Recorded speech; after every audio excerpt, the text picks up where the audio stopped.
What was the most cursed thing that went down in a locker or bathroom? I was coming back from a road trip and we were driving for 3 hours non-stop. At this point, I really needed to pee, but we couldn't find a place to stop at. After another hour, I was very desperate and felt like my bladder was going to explode, so luckily we found a gas station with a bathroom. I was running to the bathroom, the only one there was, when I saw 2 little girls giggling and running away from there. Long story short, there was number 2 all over the walls, sink, floor, everywhere. I couldn't hold it anymore, so I just closed my eyes, did my best squat, went to my car and tried to pretend that had never happened. My mum once got caught in the clean cycle of a self-cleaning public restroom. For those who've never heard of such things, it's a completely sealed unit. You pay to get in, do your business, and when you exit, the door locks, and the whole stall is just automatically cleaning with this high-pressure water system. Some random girl once saved my butt as I was trying to sneak in after her without paying. Basically, she had paid, was done, and coming out of the stall, she stopped me as I held the door trying to enter and said, "I wouldn't do that if I were you. The whole thing is flushing." I closed the door and you can hear the stall being pressure hosed down from the outside. Damn, I owe that girl some karma. I ran a venue that sometimes held raves back in the late 90s. My girlfriend came to one with her best friend and I let them in for free. At some point in the night, someone came up and told me people were doing the deed in the men's room. My assistant manager and I went in. He thought he was hilarious and kicked open the stall and yelled, "You cannot do that in here." There was my girlfriend's best friend trying to give a down-under kiss to a guy who couldn't get it up because of the substances they were taking or whatever. She was clearly also on something and was kneeling in an inch of disgusting water because the toilet had backed up and overflowed. I was taking a dump in a one-person bathroom outside a gas station, and as I was pulling my pants up, a mum and her daughter walked in. They had to have seen my eggplant. They screamed and closed the door. I washed my hands and nervously walked out and they were gone. They just left the scene. And yeah, I've been wondering why I didn't lock the door, and I've just remembered right now. I didn't know you had to get the key from the register, so while the door was open a little, I walked in and just did my thing. I guess Mum grabbed the key from the cashier like you're supposed to, and unlocked the locked door. And when I say they had to have seen my Johnson, it was because I was in the perfect angle for them to see everything. Not that they had to see it because it was a sight to see. Quite the opposite. The narrator is ultra paranoid about locking the door at all times. However, life seems to compensate for this by making him the person who walks in on life's less paranoid people in situations like the one we just mentioned. I honestly don't know which one's worse, because it's not like the shame and sourceless guilt of seeing people at their least ideal moment isn't excruciating either. I was at a track meet last week and just ate a huge lunch after a race, so I needed to take a massive dump. I waddled into a stall and plopped myself down on the toilet seat. I then proceeded to push out the most gut-wrenching log of my life. As I finished wiping and got up, I realized that a line had built up outside the stalls. I flushed the toilet and it doesn't go down. The water level doesn't go down either. I then proceed to go on a walk of shame out of the stall as about 10 other dudes saw my impressive mound slowly rise out of the toilet bowl and overflow onto the ground, seeping its way to the low corner of the bathroom. Next time you should establish dominance by staring directly into the eyes of every man waiting in line. I did this. I am the danger. And they'll respect you more. I walked into a locker room to see an undressed fellow standing in the shower area, there was no water running by the way, covered head to toe in soap suds so thick that it might have been shaving cream. The only thing not covered was his eyes. It was surprisingly creepy. At the gym, they have community towels for wiping the seats of the machines. Just grab a towel and do your thing. At the end of your workout, throw it in the towel bin. I sweat. Wet t-shirt contest looking type sweat. So not only do I wipe the machines thoroughly when I'm done, I also have to keep wiping the sweat from my brow. When I'd finished my workout, I went to the locker room to change. Setting my towel, my phone, and my earbuds on the bench, I opened my locker, took out my bag, and began to change. There were other guys in there in close proximity, so I just kept my eyes forward and went about my business. Still sweating. After putting on my clean shirt, I grabbed my sweat towel off the bench and wiped my face. Then I started putting my gym stuff into my bag, looked at the bench, and saw my phone and earbuds. They were still sitting on my sweat towel, the towel I'd used during my workout. Slowly, I looked down at my hand, at the other towel I'd just wiped my face with. It wasn't my one, and it was so wet. About 10 years ago, me and some friends were driving back from the lake. I had to go number 2 real bad, so I asked the driver to pull over at the next exit. All I had on was flip-flops and swimming trunks. My one buddy, being a monster, ran past me to take the stall, and I was left to wait for him in this old-style restroom. Next, this old man busted through the door, pants around his ankles, shuffling his feet, holding his member. He was projectile blasting streams of diarrhea all over behind him. He shuffled past me, pushing on the stall door, which my buddy had locked. I was pressed up against the wall, scared to death of the horror that I was witnessing. The old man looked around, spotted one of those long urinals that go all the way to the floor, and made a spin for it. He turned his body to head to the urinal and spray-painted an enormous load of diarrhea across my legs and feet. I screamed out in terror like I'd just been fatally wounded. The old man bent over the urinal, pumping loads against the back of it as it splattered everywhere. He just looked at me with these dead eyes and said, "God damn diarrhea." I will never forget that day for however long that I live. I once had a parent-teacher conference in the Buck. I was the teacher. I'd been at the gym and finally decided I could just change and not duck into one of those tiny rooms. Standing in my undies when I heard, "Mrs. Melser? Oh, you teach my son." Yep, sure do." My principal allowed me to count that bathroom consultation towards my conference hours, so there is that silver lining. I was on the way home from my friend's house and things just started to get worse. I needed to crap so badly that I immediately went to the nearest public restroom. Upon arriving, only one cubicle was available because the other 2 are out of service. I also find it strange that there are no urinals inside this bathroom. But anyway, after doing my business, I just realized that the flush wasn't working and there was an empty pail besides me. I was about to get water on the drum at the corner of the bathroom when 3 or 4 girls went inside the bathroom. I was still inside the cubicle and I know that they're going to use this loo, so since only one cubicle is available, they're just waiting for me to finish. When I got out, they started screaming and asking what I'm doing inside the girls' bathroom. One of them saw my pile of number 2 and told her friends about it. Then they looked at me with disgust and left the bathroom immediately. I'm a guy, by the way, if that wasn't obvious. Some years ago, La Havana Social Club had an album of traditional Cuban songs popular across Europe, and I decided to visit Cuba. While traveling across the island, I heard that they'd be playing live in Havana the following weekend and decided to hang around to see them, only for Fidel Castro to decide to address the country on that very same Saturday night, effectively cancelling everything. We turned up at the venue, but everything was shut up and there was no one about. 2 weeks later, I was in a lovely town called Trinidad and find out to my delight that they'll be performing there in Trinidad that very night. And not only that, they're practicing right at the moment in a charming garden bar very nearby. We head straight there, and it was all I could have hoped for. Beautiful walled garden, small bar with some services, a single toilet, and a group of skilled elderly Cubans doing what they do best. There were very few other people there. The music was so familiar, it was an amazing thing to see. So close, so personal. And then during the 3rd or 4th song, it happened. You may have experienced this before. You know, when you have to go, like right now. Great. The toilet is there, right next to where they're playing. A very rustic toilet with a door, like many things in Cuba, that doesn't quite fit right. And I was loud. I was really loud. The music stopped. I left straight after that, avoiding any eye contact. Honestly, I think stopping a concert with the sheer concussive sound of your bowel movements is as much of an achievement as anything else. Even if they didn't want to thank you, I think you deserve recognition for the strength of your mega dump. Well done there, sir, or madam.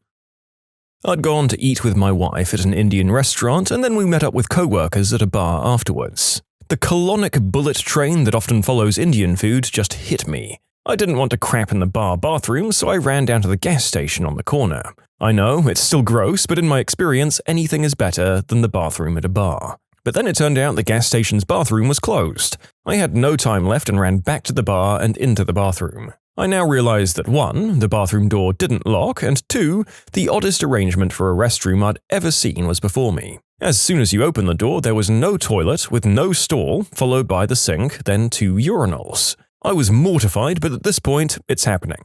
As I sat there, blowing out Indian food, a steady stream of patrons wandered in and out. Every time the door opened, I could see the entire bar. When they washed their hands, we were intimately close, and it was nearly impossible not to make eye contact as I struggled to end this nightmare of face-contorting colon cramps. Eventually, my buddy Brian swung the door open, sees me, and does an about-face while cackling hysterically. I don't know if you've ever tried to wipe your butt while in close contact with strangers, but let me tell ya, it's humiliating. I finally think I'm done with this nightmare and wandered out to my table of co-workers who were all laughing hysterically and clapping. One of my bosses nods to the DJ that announces, "The shameless pooper has now concluded his evil reign over the men's room."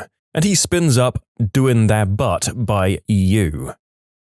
You can submit your own stories to be featured here on the channel. The story submission link is in the description below. And if you want to listen to some vibey music in the background, check out easymode, also linked below, and subscribe.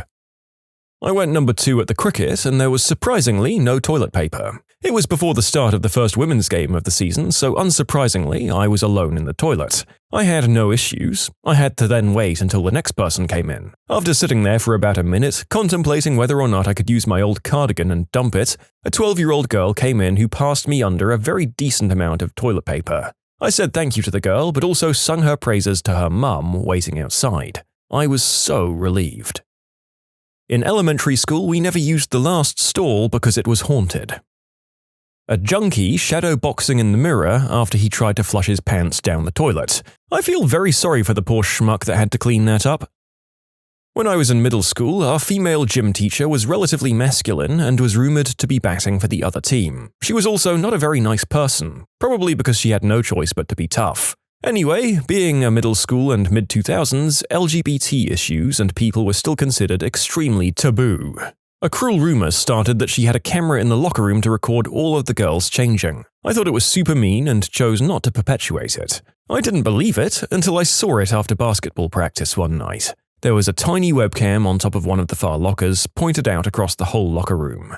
It had a blinking red light. My blood ran cold. At this point, I should have checked it out or gone to another teacher, but I was 12 and instead decided to ramp up the rumor more and tell all of my friends what I'd seen. The next time I was in the locker room, the webcam was gone. The gym teacher also confronted me about spreading hurtful rumors and asked from where I'd heard it. She effectively managed to shut it down before it reached school administration and nothing ever came of it. It always bothered me because if she was guilty, I tipped her off by spreading gossip, and if she was innocent, I was a huge jerk that perpetuated a homophobic rumor. At this point, I don't know which narrative is accurate. The whole thing just makes me feel bad.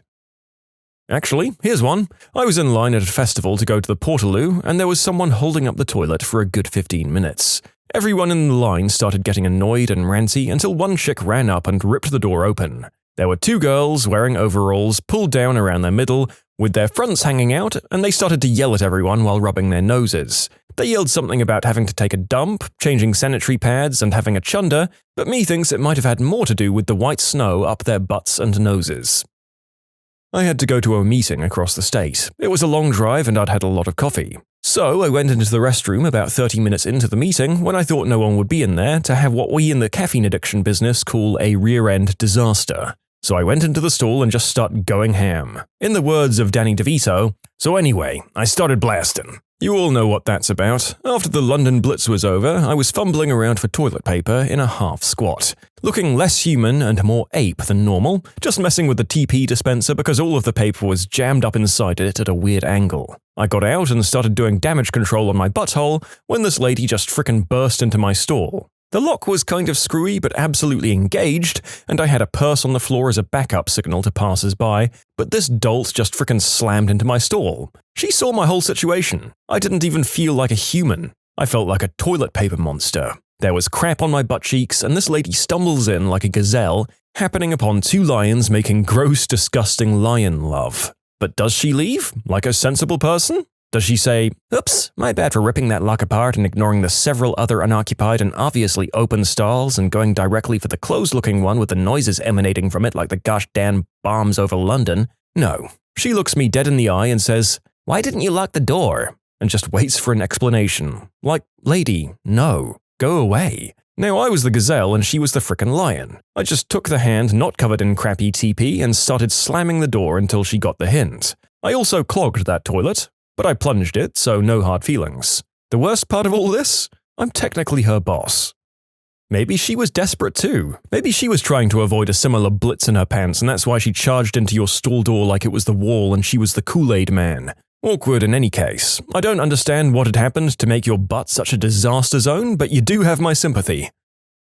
This is my near-miss story. I had some hot wings, the kind that you need to sign a waiver for, with my cousin just before a dinner with my girlfriend and various members of my family at my brother's father-in-law's house in the rich part of Vancouver. We both managed to finish the wings, but my cousin couldn't hold them down, and 10 minutes later, everything was back up. Not to brag, but I was victorious. Fast forward a couple of hours, I can't eat at dinner and my stomach is feeling awful. I go back to the very fancy bathroom and just chuck up. Nuclear hot sauce is not the nicest thing going in, but coming back out at body temperature and mixed with stomach acid makes it particularly vile and creates a feedback loop that makes me want to throw up more. Eventually, it finishes, I clean up and head back out to the rest of the family. After another hour or so, my girlfriend, uncle, and I go for a walk. About 10 minutes in, I instantly, and I quite literally mean instantly, have to go to the toilet. My gut decides to do a backflip and I had to stop on the spot to close my sphincter. My girlfriend and uncle found this weird and I had to explain the situation. I sent my girlfriend on a scouting mission to find the nearest toilet. Fortunately, half a block away, there's a bar, so in between waves of oncoming craps, I shuffle towards the bar. I get to the toilet and there's just one cubicle currently occupied. I was desperate. I know that soon I won't be able to hold it in. So I have a great idea. I'll go to the women's. I leave the men's and opposite is the women's. It's locked. Turns out it's my girlfriend in there. I go back to the men's. I wait 10 seconds. It's coming. There's no way I'm going to be able to hold it much longer. I look at the urinal. It's my only option, otherwise I'm going right here in my pants. I rush to unbuckle my belt and then by some kind of miracle from the gods, I hear a flush. I get a rush of adrenaline that gives me the power to close my butt in time to rush past the man exiting the cubicle. He says something to me, but at this point I couldn't care less and just apologize. I sit down and release. It was glorious. Purely magical. I can't tell you how happy I was to not crap myself. There was loads of splashback, but I could deal with that. It was over in seconds. I look at the toilet roll holder and to my dismay, there was nothing. Turns out the guy had told me that there was no toilet paper. However, it seemed like the gods weren't quite done with me yet. I hear the door open to the toilet and I can see shoes coming towards the cubicle. It was the guy who'd just finished with a roll of toilet paper in his hand. He passed it under the door and told me he thought I needed it. The Canadians are just so damn friendly. I don't know if school restrooms technically count as public restrooms, but nevertheless. The year was 2001. I was in year 2 at school, and my younger brother had just started kindergarten. Whenever the bells would chime to signify the end of recess, there'd always be a bathroom rush, while everyone relieved themselves before heading to class. One particular recess, I'm standing shoulder to shoulder with a bunch of other kids, taking a leak into the urinal. Without warning, I feel a solid shove between my shoulder blades, and try as I might to delay the inevitable, I topple into the little gutter area of the trough. Many of the kids tried to avert their streams, but it was too late. I was soaked from falling in and then some from above. And as I looked back up, shielding my eyes from the burning rain, who should I see but my younger brother looking down at me? I might have been covered in unspeakable fluid, but I assure you, he was the one with the crap-eating grin. For whatever reason, he just thought it would be funny to shove me in the urinal. The joke was on him though, because my teachers quickly decided that I'd had enough for one day and called our mum to go pick me up. My brother didn't understand why I got to go home early and he didn't. I can still picture the look on his face as I waved at him through the window as the car drove away and the teachers were scolding him. First night staying at my girlfriend's house and I got bad diarrhea. After spending 20 minutes filling the bowl with liquid chocolate, I went to flush and to my horror the toilet blocks. For some reason, the bathroom had no plunger, toilet brush, or anything I could use to remedy the situation. After panicking a few minutes, I noticed the smell was getting bad in the bathroom, and to save embarrassment in front of my girlfriend's family who I'd just met, I had to clear up the toilet ASAP. I made a split-second decision to shove my arm down the loo and clean the pipe by hand. I didn't quite register what I'd done until I was scraping my toilet paper and crap from out of the pipes. God must have smiled upon me because the next flush worked perfectly. Although the toilet was clear, my conscience was not. I've got to live with that forever. In the store where I work, there are 5 stalls. One is handicap accessible and 2 leak at the back so that when you sit down, you just have this constant drip on your lower back. The other 2 were in use, so, knowing that no handicapped people work there, I used the handicapped one. Of course, this is the day that a really higher-up supervisor in a wheelchair that normally works in the office 4 miles away had a meeting and needed to use the bathroom after said meeting. I'd only seen this guy once a couple of years earlier when I started this job. I leave, head sunken apologetically, and he just gives me this knowing look. Not mean or upset, just knowing. It still keeps me up some nights. Not horror, but weird. In military basic training, there are no doors on stalls. Pretty shocking for 100 new guys who lived at home the day before. We all had to go at the same time and stood in line waiting for the next guy to get off the pot. Well, turns out about 2 out of the 100 guys on my team wipe from back to front. They actually stand up after taking a dump and then wipe their butts from back to front by reaching between their legs. Those two caught so much crap in the form of laughter and ridicule from the 98% that wipe the normal way. They soon changed their ways. By now, I know some of you guys are out there wiping from back to front. It's 2% of you from my experience. You're doing it wrong, in case no one ever told you before now. Went out to eat at a place about 20 minutes from our house. On the way home, things started to not feel so good. I was gonna crap myself, and I was still 10 minutes from my place. There's some new home construction, and I see a porta potty at one of the home sites, so I flew around the corner, screeched to a halt, and jumped in. That's when my frickin' zipper in my pants sticks, and I unleash so much bad calamari diarrhea that it's literally flowing out from the bottom of my pants. I text my wife, who was in the car, that I didn't make it, and she drives the 20-minute round trip to our house to get me some clothes while I stand in a 100-degree crap house surrounded by a mess of my own making. Idiots of the internet. What is the stupidest thing you've done? Responded to my own Craigslist ad looking for a roommate. I literally thought, oh, she sounds cool, and only realized after I received the email from myself. I was riding my bike and wondered what would happen if I stuck my feet in the spokes of my front tire. The answer? Flipped over the handlebars, broke my 2 front teeth, and I got road rash on half my face. Late for work, running around the house looking for my keys. Ran upstairs, saw them on the desk, pointed at them and said to the air, "There they are!" I was nearly back at the front door when I realized I hadn't actually picked them up. I got pretty wasted on tranquilizers and booze. That would already be stupid enough, but my sauced-up brain had bigger plans. Being done with my bender, I decided to go home by public bus, which I'd just missed and could see driving down the road. So I did exactly what would be the reasonable and responsible thing to do. I flagged down the cop car that was approaching and asked him to pull over the bus. He asked if I'd been drinking, so I said, yes, that's why I'm taking the bus home instead of driving. He said he'd give me a lift and I got in. I have no recollection of what happened until the next day, but my mum told me a very nice police officer dropped me off at home and I'd drooled all over his back seat.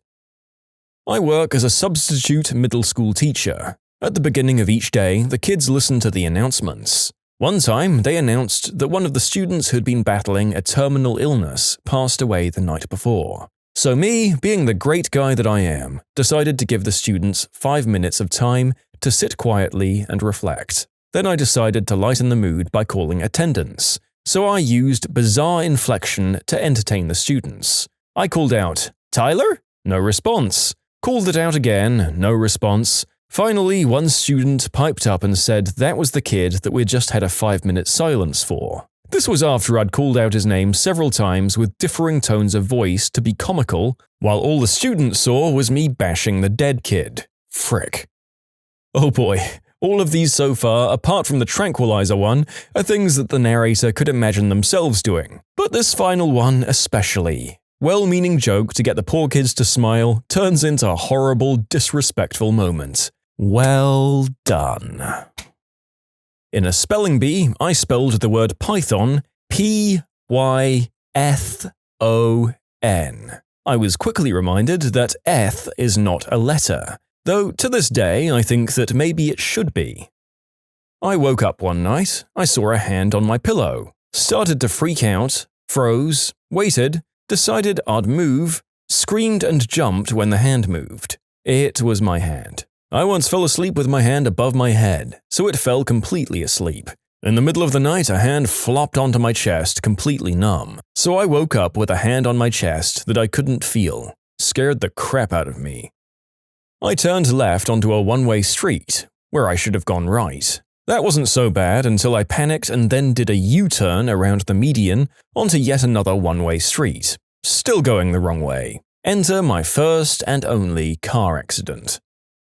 I tooted one time when I was little. I thought, how can I get my bum to stop smelling so bad? My solution? Spray air freshener up my butt. I spent the next couple of minutes writhing in pain with a burning booty hole.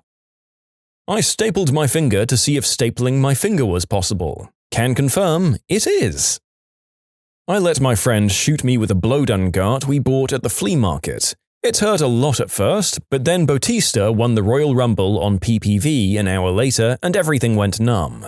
And 3 days later, our video of me being shot with it was featured on The Soup. One time I went through the drive-thru at Dunkin' Donuts and stopped at the trash can instead of the speaker for about 5 to 8 minutes, repeatedly saying, "Hello?" I work in fast food, answering in drive-thru a lot of the time, and you just made me laugh so hard. Thanks. I have a theory that people switch over to their reserve brain or something when they get to a drive-thru speaker box. They just do and say weird things. Went back to a girl's house after dinner. She had early class the next day, so gets ready for bed, but says I can stay and keep her company for a while. Laying in her bed, she's in silk pajamas, I'm fully clothed. We're just talking, and I start running my hand up and down her back. She says, you'd better stop that, I'm getting turned on. So I stopped, like a fricking idiot. I hole-punched my hair, thinking that I'd get a perfect little circle all surrounded by hair. I was so shocked when it cut my hair, and I just couldn't understand why for far too long of a time. I put an umbrella handle in my mouth and pushed the button to release the umbrella. I thought the umbrella would shoot out the front of my mouth and open. Instead, the handle extended back into my mouth and broke my front teeth. No idea why I thought that. I was 11 and I thought for about 5 months I'd invited the act of flicking the bean, and even told my friends about it. That ended up being my 5 months of fame. PE in high school. We did quite a bit of rope climbing and it felt great. I didn't really know what was going on, but I absolutely loved rope climbing. I used to be too scared to go on the roof of the gym, but when things started feeling good, I'd climb like there was no tomorrow. I asked some of my classmates if they felt the same way, but never got a straight answer out of them. I had the same thing, only with a pole that stood on the playground, so basically I was a pole dancer at the age of 10. I clicked on an adult video link at work, thinking that if I closed the window really fast, the system wouldn't know. I mean, that kinda works. You were looking at adult material? No, sir, it was one of those stupid pop-up ads. Got me right when I clicked. I closed it immediately, you can see it in the system. If I was actually looking at that material, wouldn't you see a lot more connections made just beyond the one? And then they check the records and it shows you're right. When I was younger, I got kicked out of ballet class because I kept running into the mirrors thinking they were open windows or like portals to another world or something. Last weekend, my friend asked for a ride across town since he left his phone at a bar the previous night. Somehow I heard car instead of phone, so I dropped him off and drove home. I don't answer calls while I'm driving since I'm a bad driver too, so I didn't realize I missed 3 of his calls until I got home. I'm sure there's others, but my memory's going pretty fast as well. Not me, but a friend of mine was dead serious and asked, why don't wheelchairs have pedals for when your arms get tired? A friend came to my house, knocked on my door. When I answered it, I was greeted with, "Hey, are you home?" The narrator hopes that the answer was a stern no, followed by you slamming the door on their face and just waiting to see what they did next. Namely, I'm interested in if they believed you and went home. Missed the school bus and potential rides to school one morning because I couldn't find my backpack. Eventually, realized it was on my back. I asked my wife, who was upstairs, to drop my phone down to me. As it was falling, I thought it would be cool to catch a phone with one finger. It wasn't cool.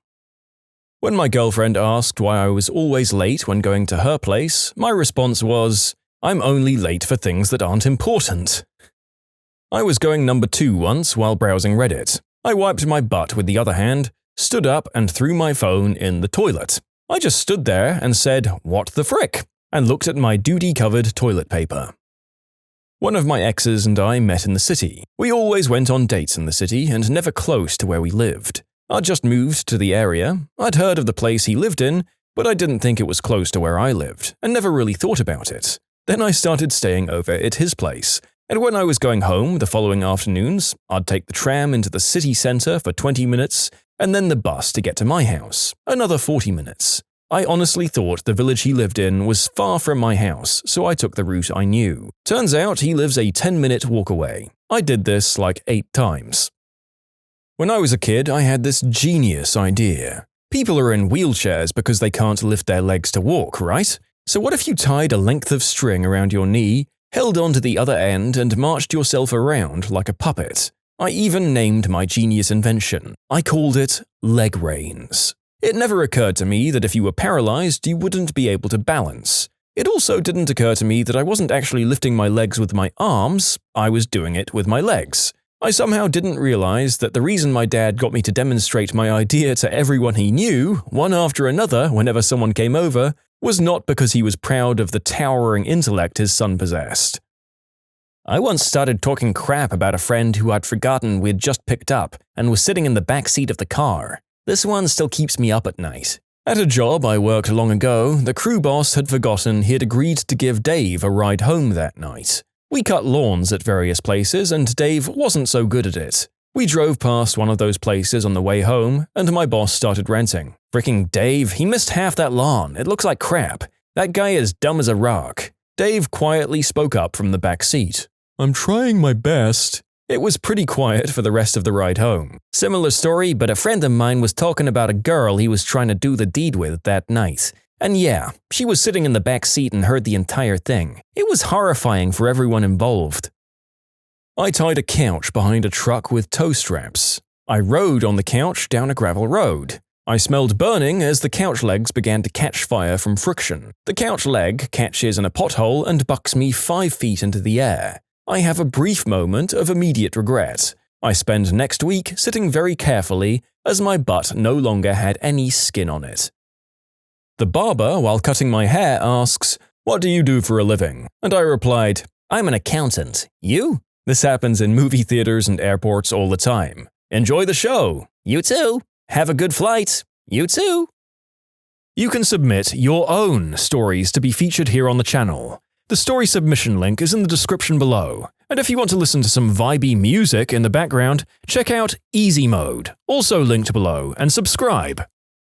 I had the squirts at the beach from eating seafood, and still decided to go on a long walk. I ended up stranded and found a log facing the beach to sit on and surreptitiously go number 2. I covered everything in the big sandbox as it were, pulled up my bikini bottoms and felt relief, only to stand up and realize that there was an entire family sitting on their beach house deck behind me. They saw everything.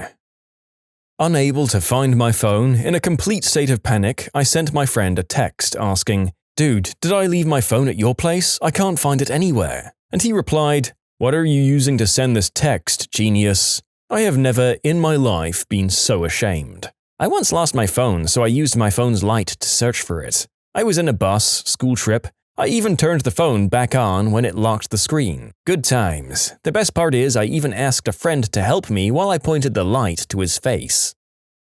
One time I tried to pass wind while playing online poker really late while my girlfriend was asleep. About half of the toot came out before I realized more was on its way out too. I caught that before it was too late and jumped up and started to run to the bathroom. I had headphones on and I yanked my head to the left and pulled my PC over as I kicked a 25-pound weight on the floor, broke my toe, and then crapped all over myself. If this doesn't convince people to buy wireless headsets, I don't know what will.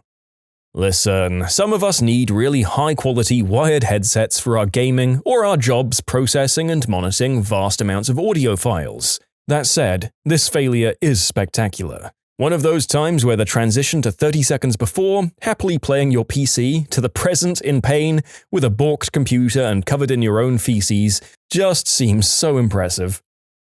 The girl of my dreams came back to my place after dinner and drinks. We had been friends for a long time, but never a hint of anything more. I was in a sleeping bag on the floor. She told me, "Hey, you can jump up and under the quilt to get warm." And my response was, "Oh, the sleeping bag is really warm." It wasn't until the next day that I realized what I'd done. Wow, thinking about this makes me really depressed. That reminds me of something like that happening to me. I was sitting on the couch with this girl I knew, watching a movie. In the middle of it, she lays down and keeps trying to get comfortable and inching her way towards me. I finally noticed and said I'd get her a pillow and set her up a nice little spot on the other side of the couch. I'm so dumb.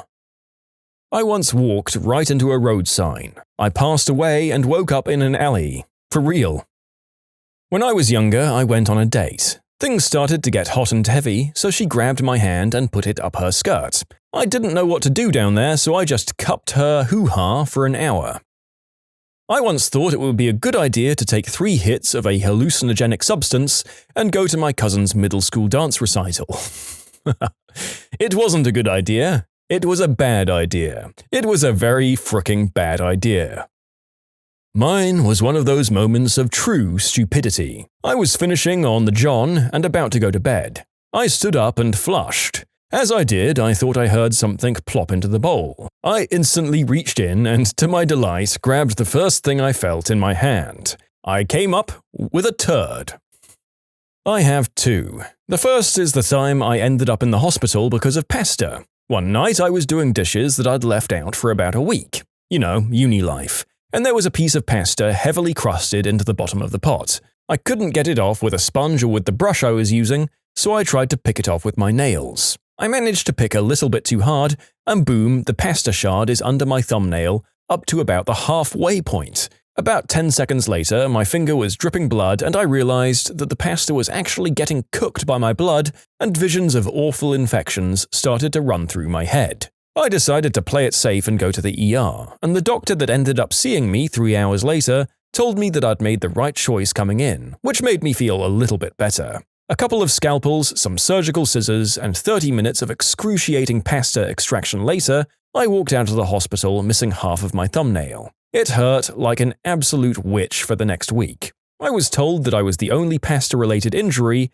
any of the doctors in the hospital at the moment had ever seen. The second time is the time I literally tried to be a helicopter and broke my wrist. I was 4 years old and on a field trip with my kindergarten class. It was lunchtime and we were all sitting on a jungle gym eating our lunches. For whatever reason, I decided it was a good idea to stop eating my lunch and walk to the top of the jungle gym so I could jump off. Don't ask me to explain it, it's been 17 years and I'm still amazed at my own inexplicable stupidity. I'm fortunate not to have won a Darwin Award so far. I'd recently learned what a hechelopter was, and was amazed that they could fly just by spinning things around. My flawless logic of the day was, if they can do it, why can't I? So seemingly without any discernible reason, little 4-year-old me put down his sandwich, marched to the top of the jungle gym, put his arms out at his sides and jumped off while spinning around in my best hechelopter impression. And that was how I got my first ambulance ride. In short, I accidentally tested ancient Chinese torture tactics on myself and also tried to be a helicopter at one point.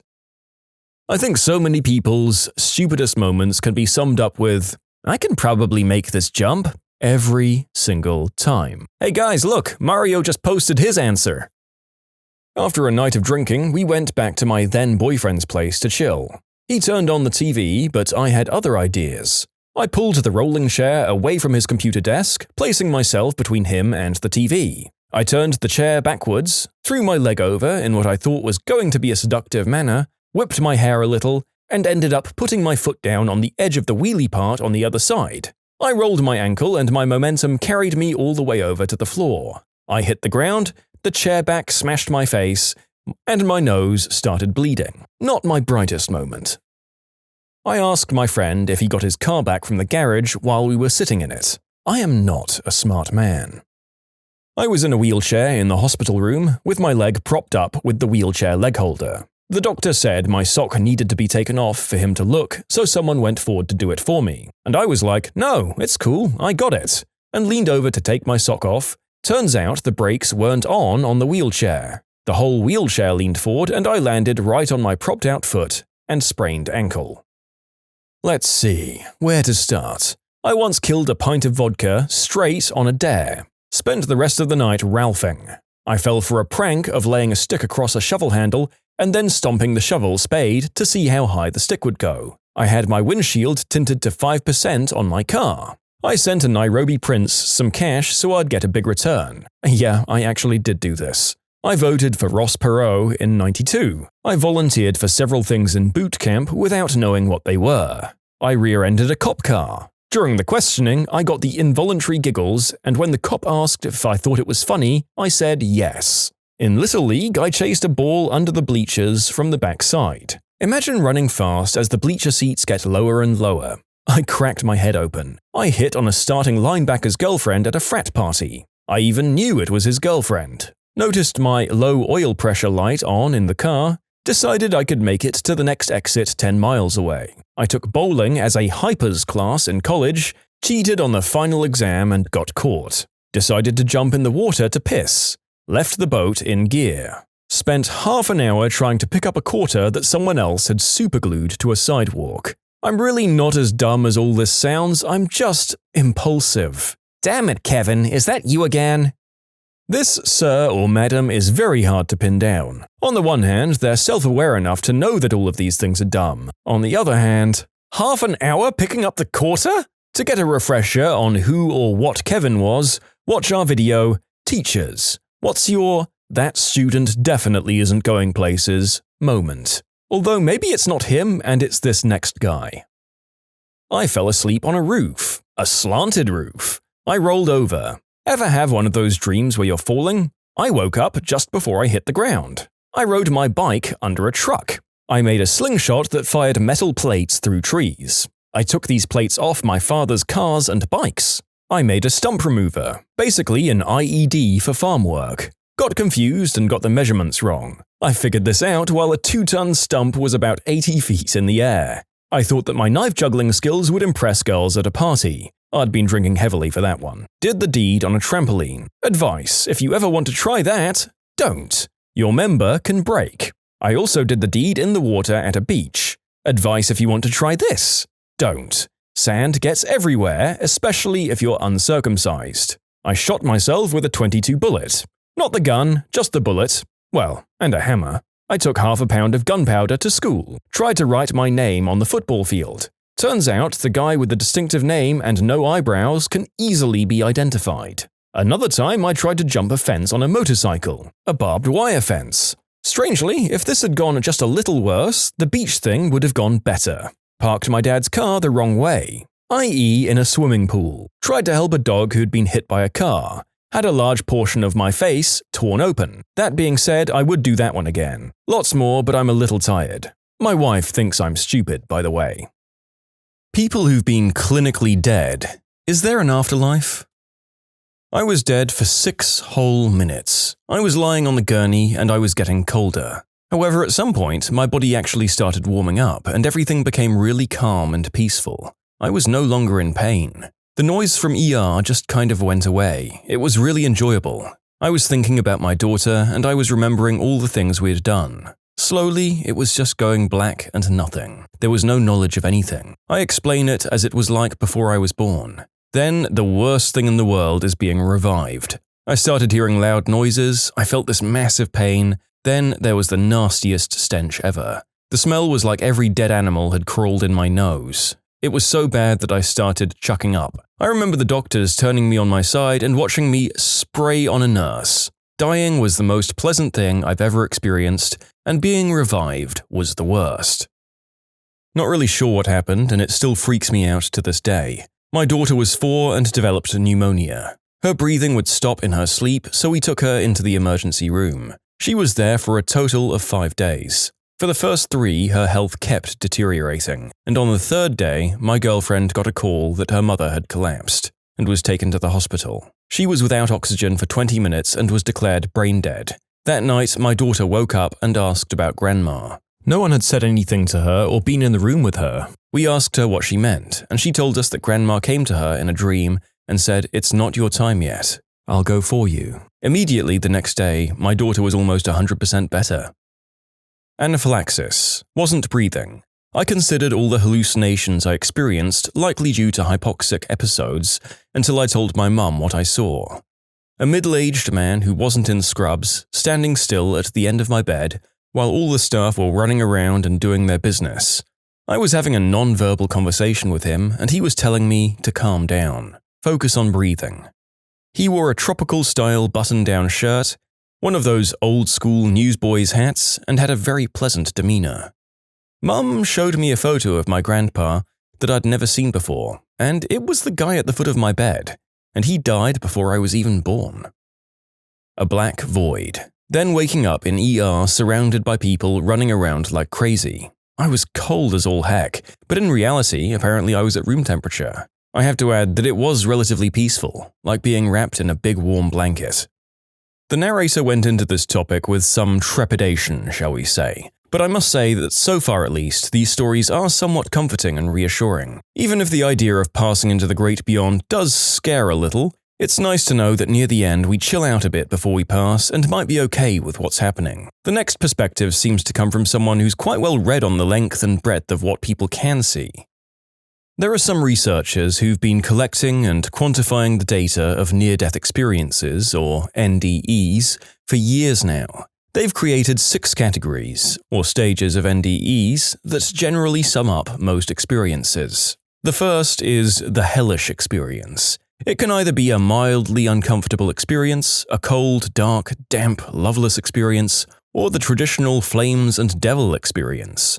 Some say they're drawn out of this realm by an indescribable love. Very few people recount experiencing this one. The second is this other type of experience where one has an out-of-body perspective and can travel freely. Oftentimes, this happens in an operation room where one's heart has stopped and the doctors are working to revive the patient. The individual may be able to go to other rooms in the hospital or travel across the country. If they remain in the hospital room, they do not always recognize their own bodies on the table and can feel confused. I should note that there's been a surge in NDEs since the 1960s when resuscitation techniques actually became more advanced. The third is much like many of the other comments in this video. There's another experience of blissful, warm darkness that just feels comfortable. It's an indescribable nothingness, often without memory or any inkling of consciousness at all. The next experience is similar to the last, but with an additional light that's usually far away, that emanates warmth and love and forgiveness. The individual is either attracted to this light and goes towards it, or the light itself comes to the person. It allegedly gets better and better the closer one draws to the light, and so they continue. Obviously, this is where the phrase, "don't go towards or go towards the light" comes from. The fifth experience continues where the last left off, where the person has broken through the light to the other side. They're now experiencing a love and compassion or forgiveness state of consciousness that's unlike anything they can put into words. Sometimes they encounter a sort of guide. This could be a loving, anonymous being or a religious figure. If they experience this, it's sometimes linked to their beliefs on Earth, but not always. This experience is sometimes accompanied by the most beautiful music. This being may present them to loved ones or show them a life review. This is a very common experience to those who've had NDEs. It may be at this point where the NDEer decides or is told to return to their body. There's sometimes a choice. Often they choose to because they have work left to accomplish in their lives. And I put that last part in quotes because of how many people cite that as their reasons for coming back. The sixth and final experience goes beyond the previous state of love and consciousness and is experienced only by relatively few people compared to the previous others. They say that they experience a becoming one with the universe or universal energy that unites everything and maybe a god. They've stated that they understand everything and that knowledge is known just by thinking of a topic. As a disclaimer, people have different words to describe all of these experiences, but what they typically agree on is that words themselves can't come close to explaining the encounter. For all of the aforementioned NDEs, most experiences are overwhelmingly pleasant, they lose the fear of death, and they cannot wait to return to this state. However, they know they must wait for now. The NDEs that I've looked into pretty much all fall into these categories, so I'd like to hear any others that might not. As you can tell, this interests me greatly. I do want to end this by saying that if you do wind up researching NDEs, come to your own conclusions about them. Is there a reason for someone to be pushing a certain belief on you? I have confidence that what people say about their NDEs, they themselves wholly believe to be true. Whether or not you do is up to your own judgment. There are people who make videos and give talks about NDEs that they supposedly experience, but to me, some seem to be fake and over-rehearsed. Take what you want from my spiel. This is your NDE plug, out. A friend of mine described hers as deeply relaxing and that she could feel herself drifting away, but was brought back just as she was ready to leave. After that, she embraced life and death. She said she doesn't fear death anymore since it was so relaxing to experience. I had a similar experience here. As you're dying, you start feeling tired in a way you never have before, or will again until you die. The sheer act of staying alive is exhausting. But then it's all blank until I woke up from a coma a couple of weeks later. You don't even remember the actual moment of death, and it takes weeks for your mind to remember everything leading up to it. I was in a ton of pain before and after because a couple of my organs were perforated, but dying itself wasn't painful. I agree that I'm also not afraid of death. Not even just because of the pain factor, but because it feels so much less unknown to me, and there isn't time for regret when it happens. I think about death a whole lot, like an insane, worrying amount. I cry about it a lot too. I'm terrified to die. I'm terrified of what comes after, and I'm terrified of losing people I love. This thread has actually made me feel a bit better about it, so thank you. I lost my mum last year, and I remember her telling me when I was little, because I'd say it first, that she was scared to die. I'm glad to know that it isn't as bad as we both thought. I hope that this video gives this feeling to more people who feel regularly anxious about this sort of thing. I'll say that so far the majority of accounts just seem to be a gentle falling asleep feeling, so that's nice at least. My girlfriend is anaphylactic, and it is triggered by a chemical called salicylate, which is found in pretty much every food. When she was in high school, she had her first big reaction, and the school nurses refused to administer her EpiPen, adrenaline shot, until the ambulance got there. Now, obviously, having an anaphylactic reaction doesn't give you a lot of waiting time, so by the time the ambulance got to her school, she was in pretty bad shape and barely conscious. The paramedics immediately administered one of her EpiPens, called the nurses fricking idiots, and loaded her into the ambulance as her mother arrived. She continued to fade, so they gave her a direct injection of adrenaline this time. Still nothing. They gave her a second direct injection of adrenaline, and this time it hits her about 30 seconds later, all at once, and her heart fails. She stops breathing, no pulse, nothing, dead to the world. For about 2 minutes and 46 seconds, she was clinically dead. And the scariest thing is, she saw nothing. She tells me that when you're losing consciousness, you can't tell the difference between waves of drowsiness and when your body actually shuts down. All she saw was the darkness of her eyelids, and it felt like going into an extremely calm sleep, where she couldn't hear or feel anything, and she didn't even mind it. All despite the fact that her mother and paramedics were screaming at her to keep her eyes open, and the ambulance was flying towards the hospital. She miraculously came back to life almost 3 minutes later as they were giving her chest compressions, and the cardiologist that assessed her later stated that all the adrenaline in her body was enough to not only stop her heart, but also to restart it, with a little help from the paramedic pumping it around. But still, to this day, she can't differentiate falling asleep after a long day and dying. You can submit your own stories to be featured here on the channel. The story submission link is in the description below, and if you want to listen to some vibey music in the background, check out easymode, also linked below, and subscribe. OD'd, flatlined, didn't see a darn thing. When they hit me with the Narcon, I woke up really mad, ripping IVs out of my arms, cursing out the poor, amazing staff who'd saved my life. Good times. 6 years ago now, with all that crap behind me, luckily. This is my story exactly. Waking up just angry as all heck. I want to go back to sleep. I told the medics to frick off. I'm going back to sleep, and I heard the scariest, "Do not fricking go back to sleep." Like he meant it with every fiber of his being. So terrifying. I didn't get to go back to sleep.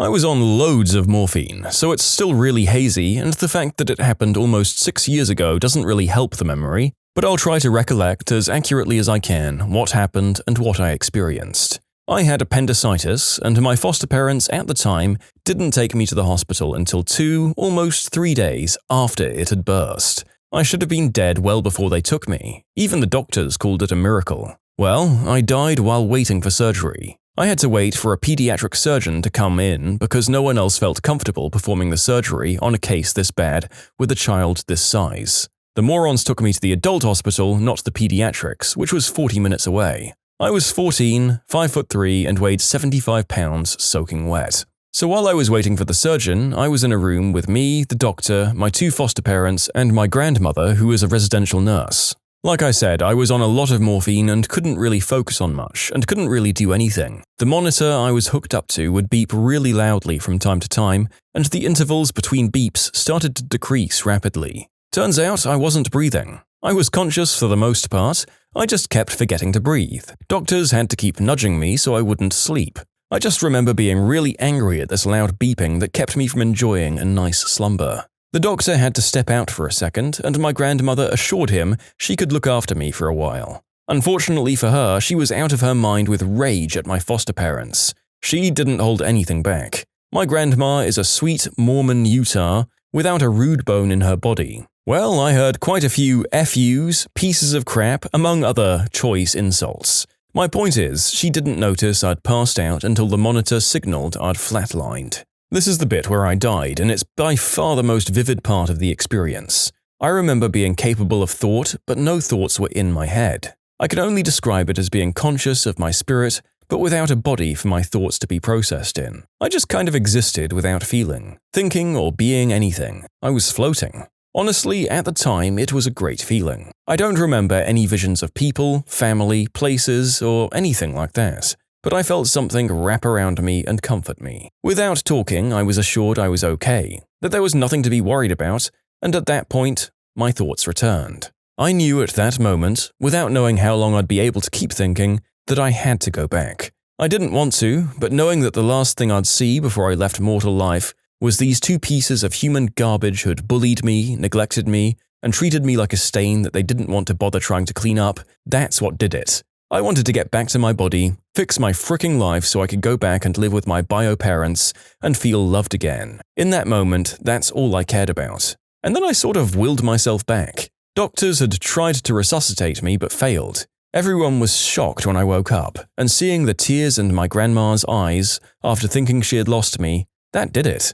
I fixed my life. I reinvented myself and threw out all of my anger, depression, rage, and everything else that put me in Brent and Karen's home. Honestly, the only anger I felt, the burning hatred kind that makes me want to do anything possible to release it, in the last 5-ish years since I moved from their home, is when I think about them and how they're still fostering youth in custody, and probably pulling the same crap with those kids. I live about an hour away from where they are now, and I have to restrain myself from driving up there, kidnapping those kids and taking them to the authorities with an explanation of why. The only reason I haven't done that is because I've tried telling the authorities what kind of people they are. I guess the words of a juvenile screw-up don't stack up against the lies from people who've practiced this crap for years. Anyway, sorry for the rant at the end. I know that wasn't entirely what the question was, but it felt good to type out.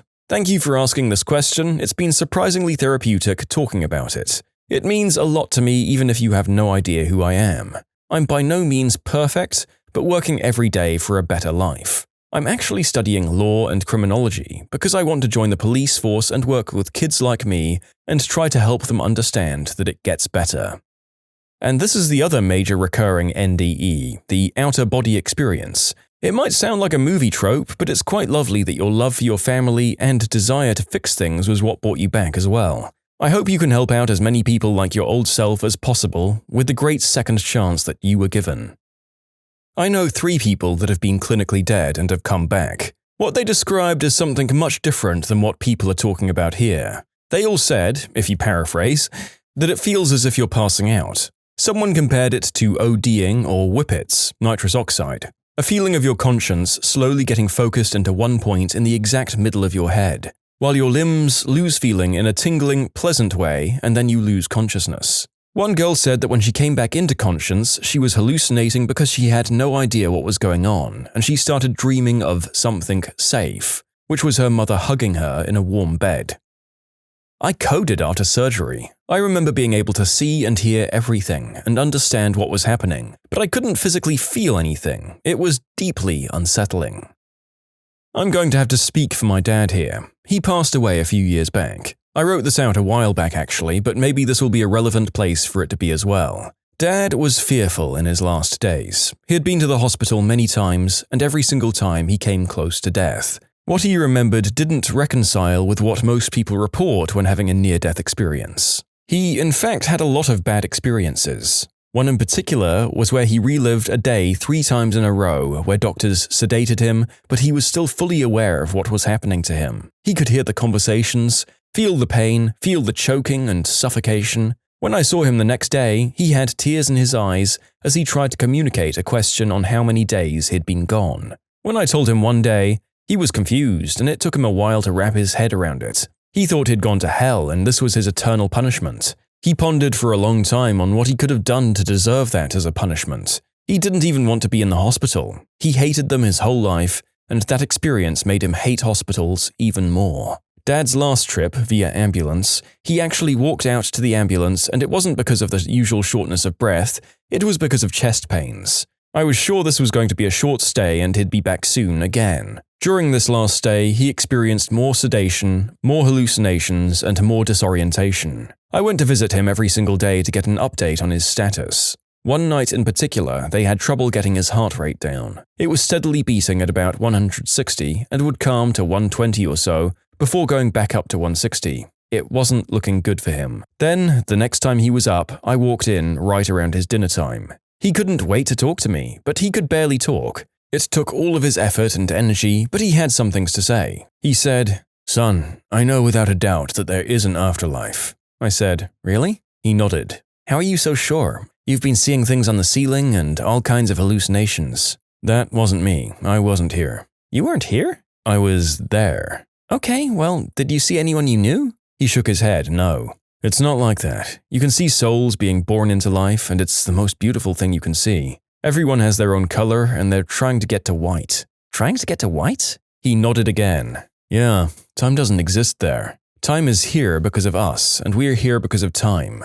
I should have done more." He looked at his hands. "I could have been another Jimmy Page." He was referring to his skill as a guitarist. "I could have done more." "But you were the greatest dad, and…" He smirked a little to indicate that this wasn't what he meant. "Do more and do everything you can." "So, like carpe diem? Seize the day?" "Yeah, do everything you can. Don't worry about the consequences. Everyone finds their way. People worry too much about the consequences. Just do good and do as much as you can. Everyone eventually gets there. Tell the family." "Can I tell everyone?" "Yeah, tell everyone." "Okay, Dad. I'll tell everyone." Dad nodded in agreement. I could tell he was tired by this time. "I love you, Dad." "I love you too, son." This was the last conversation that I had with him. I miss him terribly, and I've been trying real hard to find myself again after his passing. It's been a long time, and I've been able to cope with it enough to finally write this all out. I hope it finds someone that needs to hear it. Not mine, but the head of my program was in a horrible car accident. She was dead for a few minutes on the scene while paramedics worked on her. She said it was the most amazing feeling she's ever experienced. It was blank, black nothing. But that was perfectly fine, and she felt a comfort she can't even explain. She remembers being angry at the man working on her when she finally came back to her body because she wanted to stay there. She told us she can't wait to experience it again and when it's really her turn. I'm really pleased this resonated so strongly with so many of you. I wanted to add some detail about her. She's not religious in the slightest, and she actively squashes our ghost stories and crap, like the ones we get from the mortuary students, because she only believes in tangible things. So she fully turned me into a believer in this sort of experience. I felt it's important I make a distinction that she was very adamant about when telling us this story. She's not advocating for self-deletion. She stressed that she wasn't telling us she's trying to reach this place again, but that when it was her time, she was going to be comfortable embracing it. What high school prank made you realize, oh, we went too far? So the senior class 2 years ahead of me forked the lawn in front of the school. That's a classic, right? Well, they took it a bit further. Instead of buying plastic forks in bulk, the seniors, for their whole school year, methodically pocketed the metal silverware for lunch and breakfast. Not every piece every time, but just enough that the lunch staff would think it was accidental loss. We have a small class size, so kids would bust their own trays by dumping the scraps into a big trash can, and sometimes people would forget to take their silverware off first and they'd get lost. We had regular announcements at lunch reminding us to make sure we didn't throw away the utensils. So in this massive conspiracy that only they knew about, they collected hundreds of metal utensils. The night before their last day of classes, they snuck into the school grounds and methodically stuck hundreds of forks, knives, and spoons into the grass a foot apart each. To make it worse, one of the two custodians had recently been fired, and the remaining custodian was an older guy who was perfectly kind and in an ideal world should have retired sooner. He had to pick them all up by himself. I heard one of the teachers came in early and helped him a little bit, and saw the custodian had tears falling down his cheeks. Spraying people with Nair hair remover. A group of kids staged a kidnapping one time. They borrowed a van and drove it in front of a busy shopping center. One guy, pretending to escape, jumped out the trunk all wrapped up in duct tape, To the horror of all the bystanders, the van stopped, 2 kids ran out and recaptured the escapee, and drove off. The cops had to go to their homes when the van was identified, and they had a lot of clearing up to do. Had a mate in a neck brace for a year because he and another mate would frequently push each other into things like walls, railings, and other things as a joke. The other mate decided to one-up him by pushing him down a flight of stairs. Okay, did the person who pushed him win that particular prank war or lose it? It kinda feels like he achieved the greatest amount of effect with his shove, so maybe he'd call it a victory, but let's not have a sequel to that. A kid decided to post on Facebook that he had a piece and he was going to go out in a blaze of glory at the school the next day. Then he didn't show up. The lockdown lasted 6 hours past the final bell, until they found this kid who wasn't actually packing heat.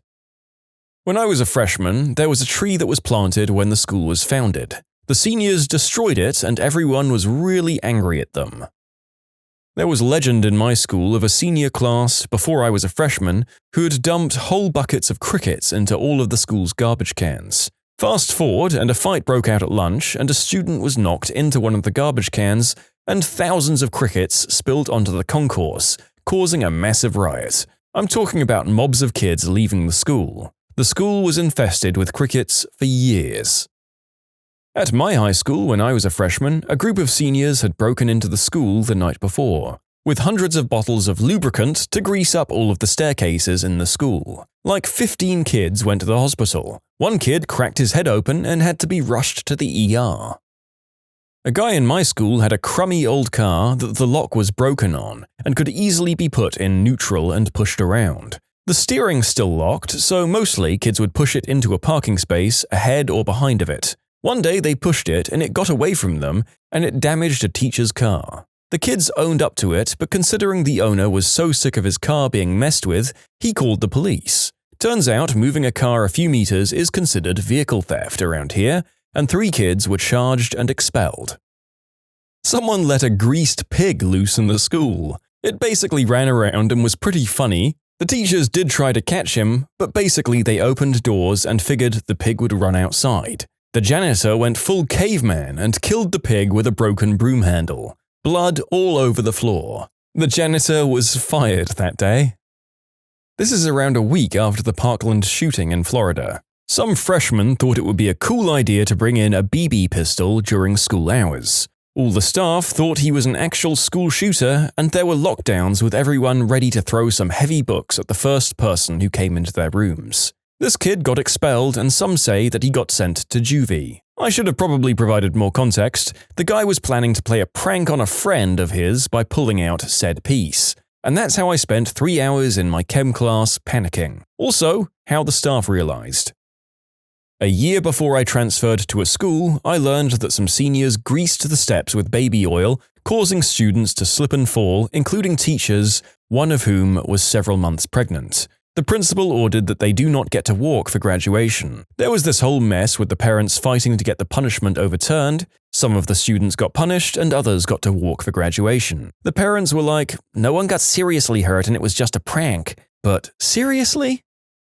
At high school, someone in my year group decided it would be funny to run and tackle a bin that was leaning on a pole. He then pretended to be unconscious, and as the group of students watched on, rumors started to go around that he had jumped off the second-story walkway and tackled the pole in midair, and then fallen to the ground. He continued to pretend to be unconscious, and as soon as the ambulance arrived to check on his injuries, he suddenly jumped off and ran into the distance and out of the school. Seniors in my school locked all of the exits with bike locks and pulled the fire alarm.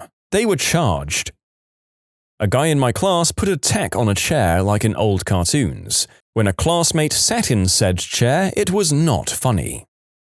A couple of underclassmen crashed a wholesome senior prank and ruined it. The original prank was spray painting the graduating class year all over the building in washable paint, but these kids came by after they were done and did swears and slurs. The graduating class almost didn't walk until parents kept complaining that their kid or kids weren't at fault. They ended up having to do whatever they did to cover up the writings, and there was still a pillar with a Johnson on it a few weeks afterwards.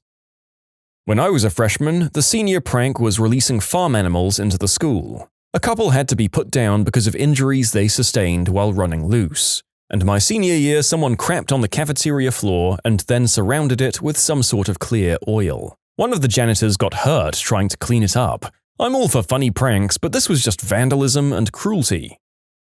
In my senior year, my genius classmates thought it would be a good idea to take all of the books out of the library and make a giant book mountain. Needless to say, we spent about 7 hours learning the Dewey Decimal System. I was livid when the administration forced our whole class to resort the books, even though it was 3 idiots who made the whole mess.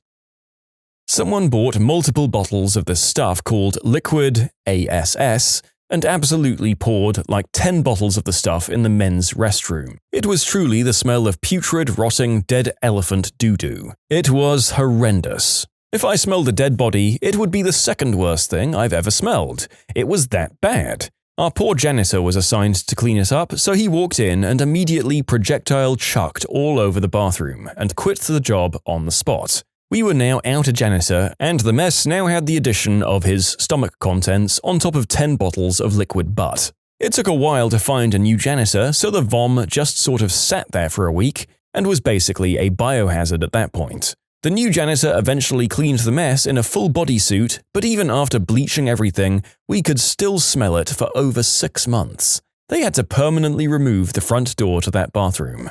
The narrator is mildly curious about how bad this stuff could really smell, but there were multiple follow-on comments about how this particular product has resulted in expulsions and entire areas of schools being condemned. So I guess it must be pretty bad. And having just checked online, I can see that it's still being sold despite all of this. During one of my siblings' tenure, a few students broke into the gymnasium and turned hoses onto the basketball court. Completely ruined everything as it ran a good part of the night. I believe they caught and expelled all of them. And my class had a few people superglue as many door locks as they could reach. That really made everyone happy. Why the old carry the teacher's Volkswagen into the quad prank that at least only caused some inconvenience and not property damage became a thing of the past, I'll never know. Someone shot out a bunch of windows at my high school. Much more aggressive than the staircase covered in little cups of water. Someone put a couple of dead fish in the laundry dryer at my boarding school. Also had a 3-year string of phantom poopers who would just take random number 2s in places like corridors, urinals, and other things. Must have been different people because you can only be there for 2 years at a time. Most people do 1. Someone put their own number 2 under a teacher's desk. For mine, a guy found a dead pigeon and the class decided it would be fun to hide it inside a hardcover folder that a teacher left on her desk. The only problem was that the pigeon would bulge the folder, so they had no better idea than to put it inside and then stomp the folder, and by extension pigeon, flat. When the teacher, who was preggers at the time, opened the folder, she yelled in terror and fainted. They took her out to an ambulance, and on the next day the principal informed the class that the teacher lost the baby, and that they were lucky if she didn't press any charges. Needless to say, they never told anyone whose idea it was or who participated in the prank. I wouldn't really call this a prank, but a kid once wrote the name of another kid in his own number 2 on the toilet wall. This was a fate worse than death for the unsuspecting victim. Cries of derision could be heard throughout the building. Malicious rumors were spread for weeks. The poor kid was subjected to a social death sentence. A dead man walking. It wasn't until a fateful rainy Thursday afternoon after PE that the wrongly accused was exonerated when the real crapasso fell victim to his own hubris and was caught brown-handed in the act of fecal graffiti.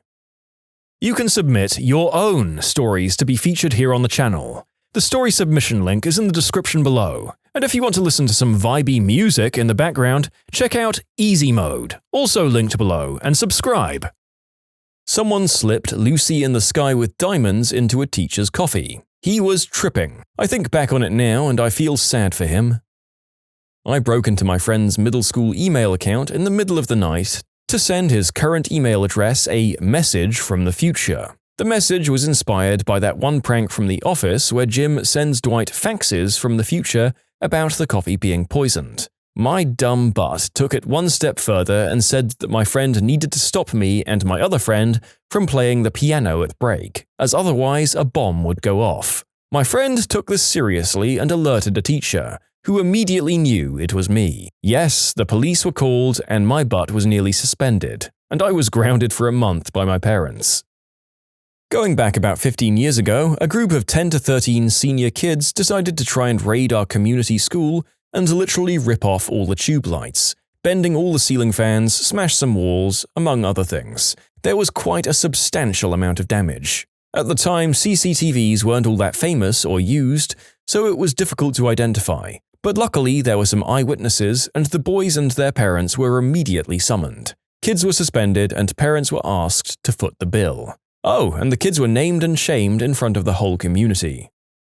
One guy from my school sprayed some pepper spray in the air during class because he thought it'd only make everyone's eyes sting a bit. Ended up with some students almost suffocating to death, the whole floor getting evacuated, and the guy getting expelled.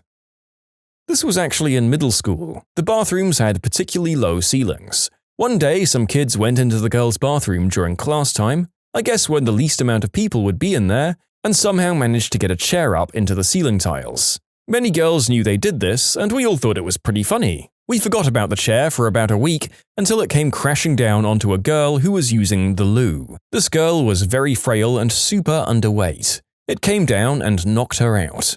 The school went on lockdown while the paramedics took her to the hospital. Luckily, she was fine. They locked the bathrooms the rest of the year and only opened them between classes. Many kids would go to the nurse to use the bathroom when they couldn't hold it in class. They put toilet paper in every tree. It's been 2 years and the toilet paper is still there in some trees. Some guys thought it would be funny to put a 6-pack of beer and a doobie in my trombone case during class. Fricking everyone saw them do it, but I got caught with it. A guy at my school broke into the teacher's lounge and microwaved ghost pepper popcorn. They thought it would just make everyone's eyes water a little bit. They basically maced everyone in the tiny compact hallway that the teacher's lounge was in. The school has no idea who did it, but classes in that hallway had to be relocated. This all happened a couple of years before I started high school, but someone released thousands of crickets into the building. They're still in the air ducts and we can't get them out. All of the air vents have been locked shut until a solution is found. What is it with this particular prank that's made it come up more than one time? Where do people buy all these living invertebrates from? Is it a freaking bait and tackle shop that's just doing the motherlode of all business one time a year? What a prank to pull, decimating your school for years to come. Maybe not the coolest move, guys. For a senior prank at my high school, a group of kids stole a ton, if not all, of the bathroom stall doors. While the administration was trying to figure out who did it or how to replace all the missing doors, they had makeshift plywood doors installed. They eventually caught the kids who did it and formally charged them with theft and a few other things. It was pretty genius, though. To pay the legal fees, the kids got a crapload of t-shirts printed with the phrase, "I prefer the plywood," and most of the school bought them in solidarity. So, all in all, kind of a heartwarming ending to a too-far situation. In my brother's school about 10 years ago, apparently these seniors tried to prank their teacher by putting 3 pills for male performance in his coffee. Legend has it he taught with a chair blocking his groin the entire time. During every winter, this giant flock of seagulls would always show up at my high school and hang out around campus until springtime. The majority of students ate lunch outside in this huge central courtyard. The seagulls were so annoying and constantly hovering and pretty much begging for food. It was also common to get your food stolen by one if you weren't looking. One day, a fellow student had some string in his backpack. So he took 6 feet or so of string, tied a bite-sized piece of pizza to one end, and an empty 20-ounce soda bottle to the other. We then proceeded to throw the contraption into a group of seagulls. We never thought they'd fall for it. One seagull swallowed the pizza and started to fly across campus with the string and bottle floating behind him, hanging from his beak. The rest of the seagulls freaked out and were flying behind him as if they were chasing him. The funniest part was that a random female student looked up, saw what she believed to be a floating empty soda bottle and screamed in horror, "Oh my god, that bottle is floating!" The seagull then voided its stomach of the pizza string contraption and went about his life unharmed. We felt really bad after that and decided to not prank the seagulls anymore. As an update, a few days later, some younger kids, freshmen, tried to mimic our little prank. Except it all went wrong for them. The seagull fell for the bait, but ended up getting caught in a tree. The freshmen then started to panic, fearing they'd be in trouble if caught, and had to boost each other up to free the seagull from the tree. The seagull was fine and flew away, but after that, the pranking of seagulls came to an official end. Seniors killed a deer, stuffed it in a hockey bag, and dumped the carcass in the stairwell. Some seniors came in at night and moved all the desks and whiteboards, so the classrooms were now set up outside. School was outside the next day. The school made them clean up at the end of the day, and they repeated the same prank 5 more times. My old high school had a rivalry with another one in the same district. Years ago, the football teams would play pranks on each other. They escalated to the point of the other high school killing a black cat and hanging it from a tree at our school. Our mascot was panthers. Someone placed posters of anime tentacle material around the school in various locations. A separate group of guys took everything out of a classroom and put it all on the roof. The school didn't tolerate end-of-year pranks after that. I coated my desk with hand sanitizer and set it on fire, and told my teacher my desk was doing that thing again.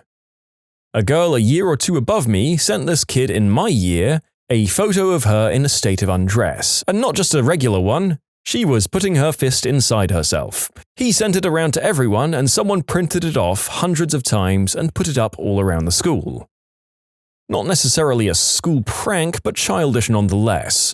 I was in the car business, and a couple of guys went back and forth pranking each other's cars. I don't remember the second-to-last move, but the final one was a little over the top in my opinion. The finisher decided he'd had enough and removed the metal bottom door plate on an older car and lined the underneath with sardines. Once he screwed the plate back on, no one could figure out where that stink was coming from. We didn't all hear until later what he actually did, but the guy he did it to ended up selling his car at a loss because he couldn't get rid of the smell.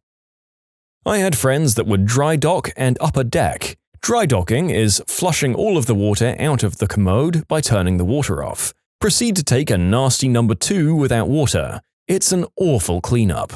Upper decking is removing the top of the toilet, going number 2 in the upper tank, and waiting for someone to discover it. Yeah, my friends are jerks.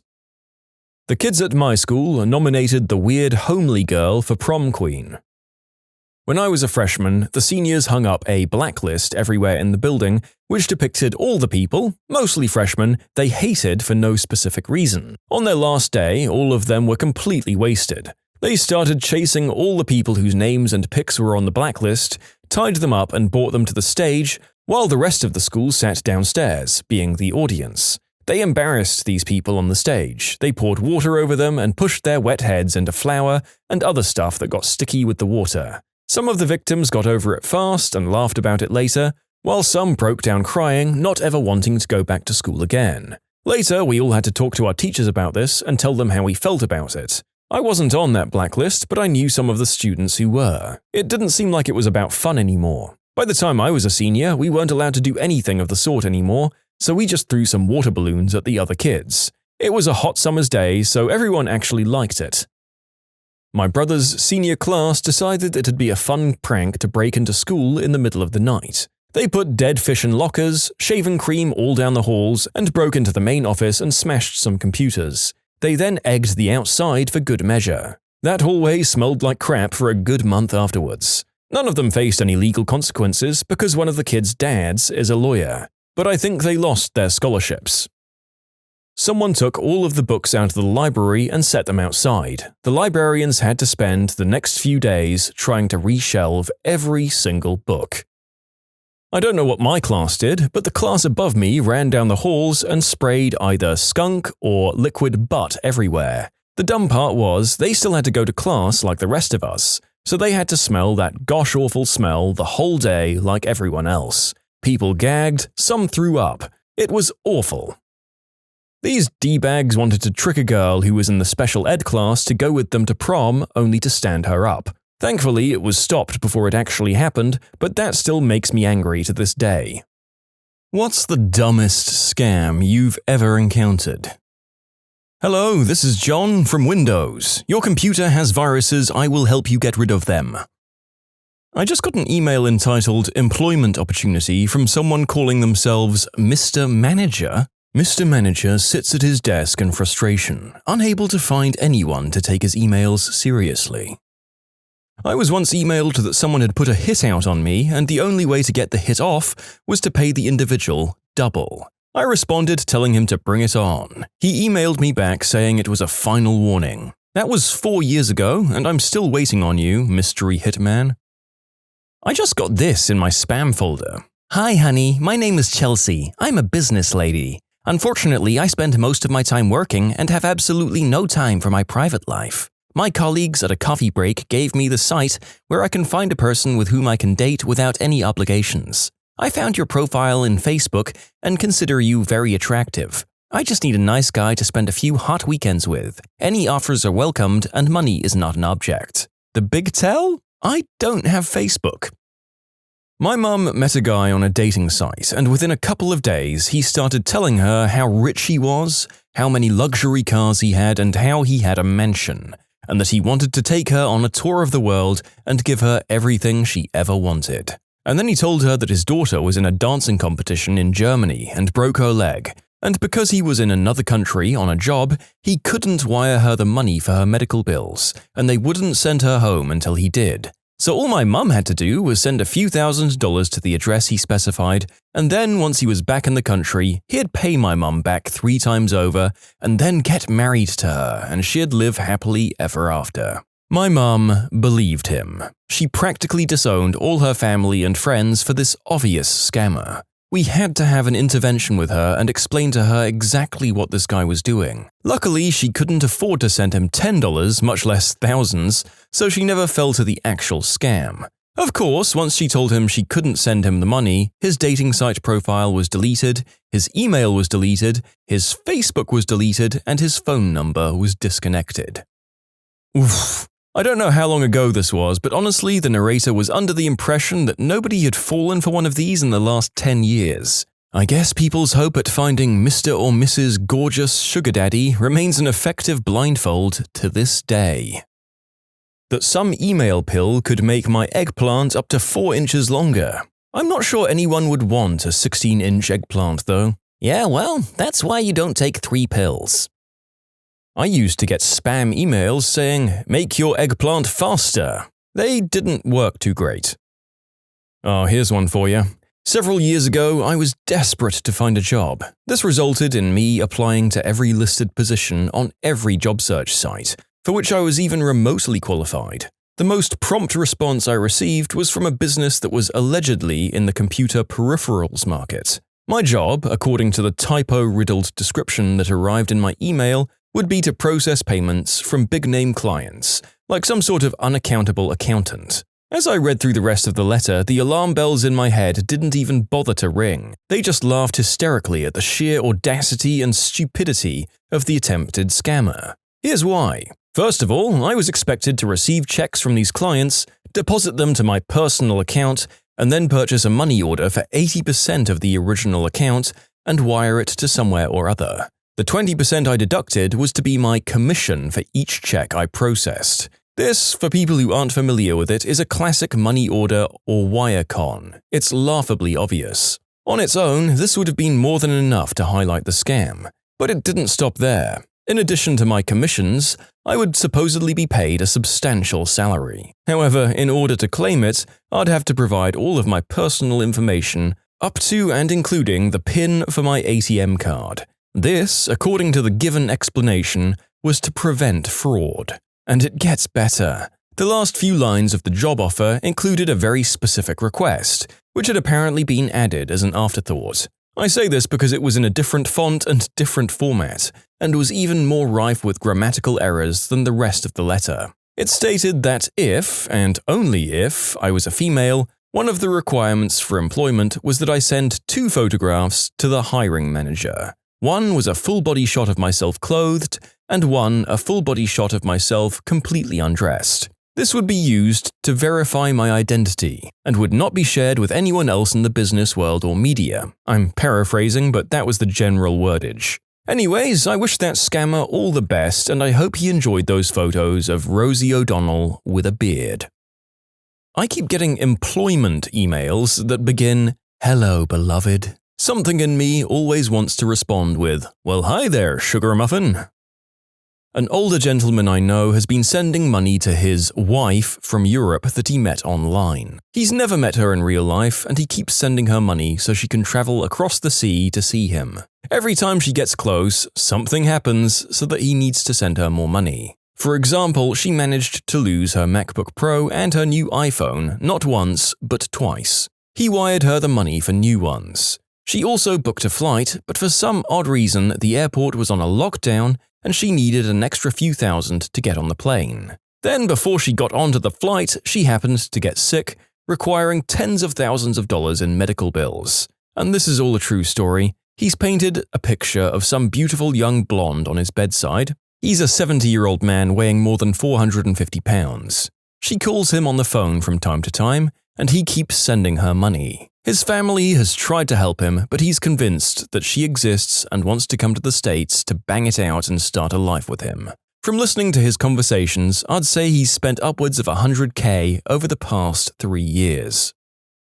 I win the UK lottery at least once a month. I'm from the US. Hot single girls in your area are waiting to talk to you. I once got an email that had the subject line simply saying, "Turbines for your meat jet."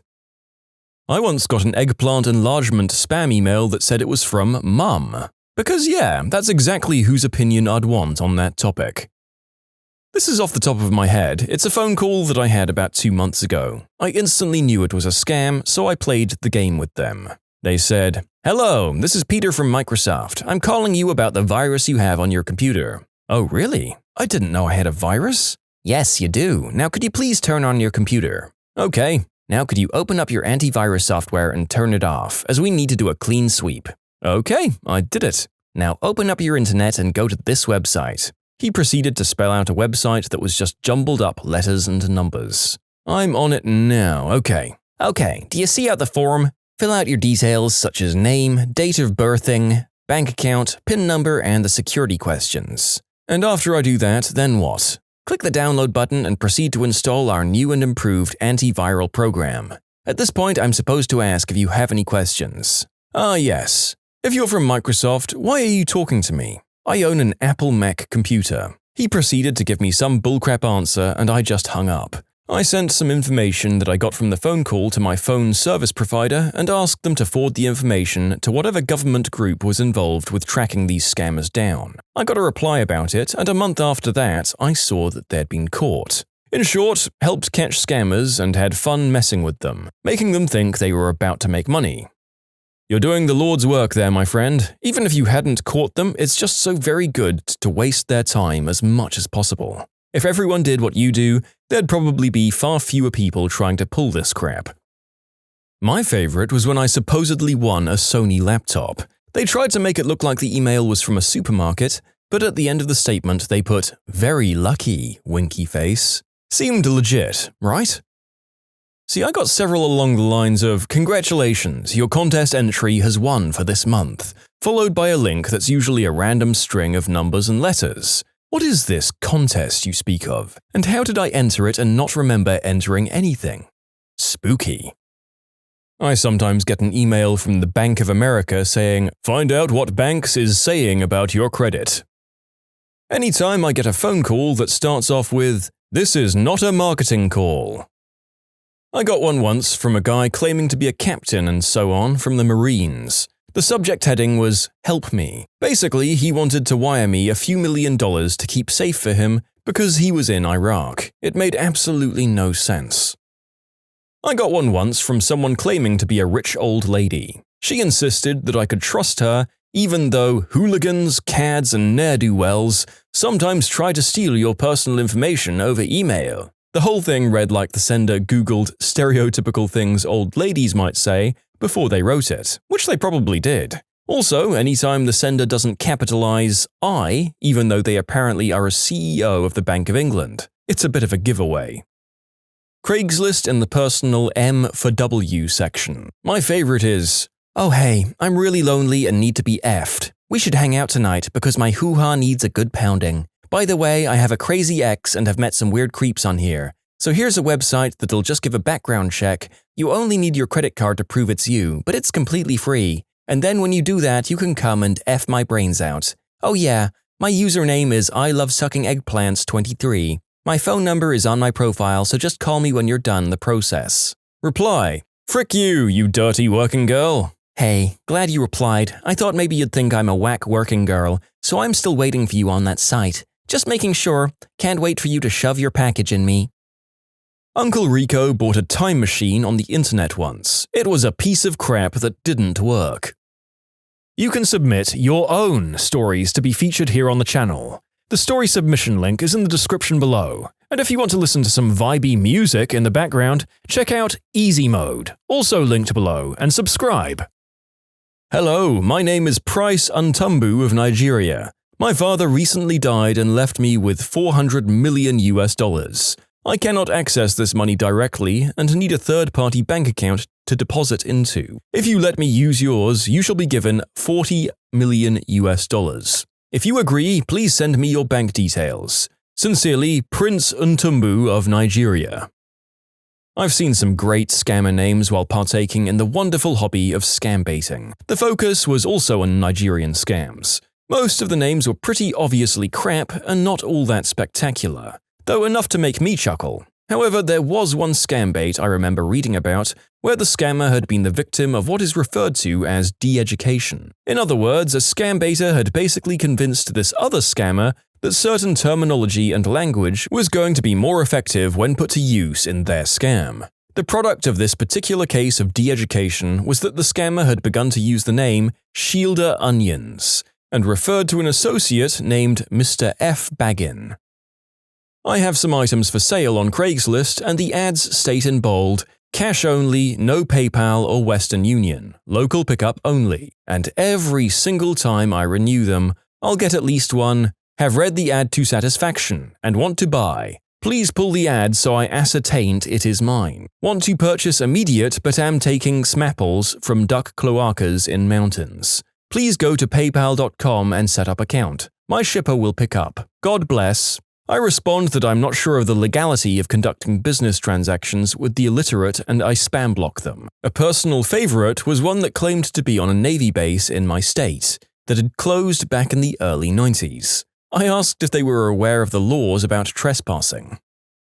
I had my horse up for a free lease and I got an email from someone in Nigeria saying they'd like to pay $1 million for, insert the title of my horse's ad here, because he was such a majestic creature, followed by the usual, give me your banking info through a third party detail. My uncle from South Africa left me $23 million. But they will need $5,000 to transfer the funds, and they need my bank account number. I don't have family in Africa. Hi, do you still have item for sale? What is the best price? Hi, do you still have copy-paste title here? For sale still? Or any of those I get when I try to sell on Craigslist? Honestly, I'm pretty sure that I've sent cover letters in this state before, having forgotten to fill in the blanks that my template has for the job requirements, and why I fulfill them. Sometimes it's hard to care so much about every application.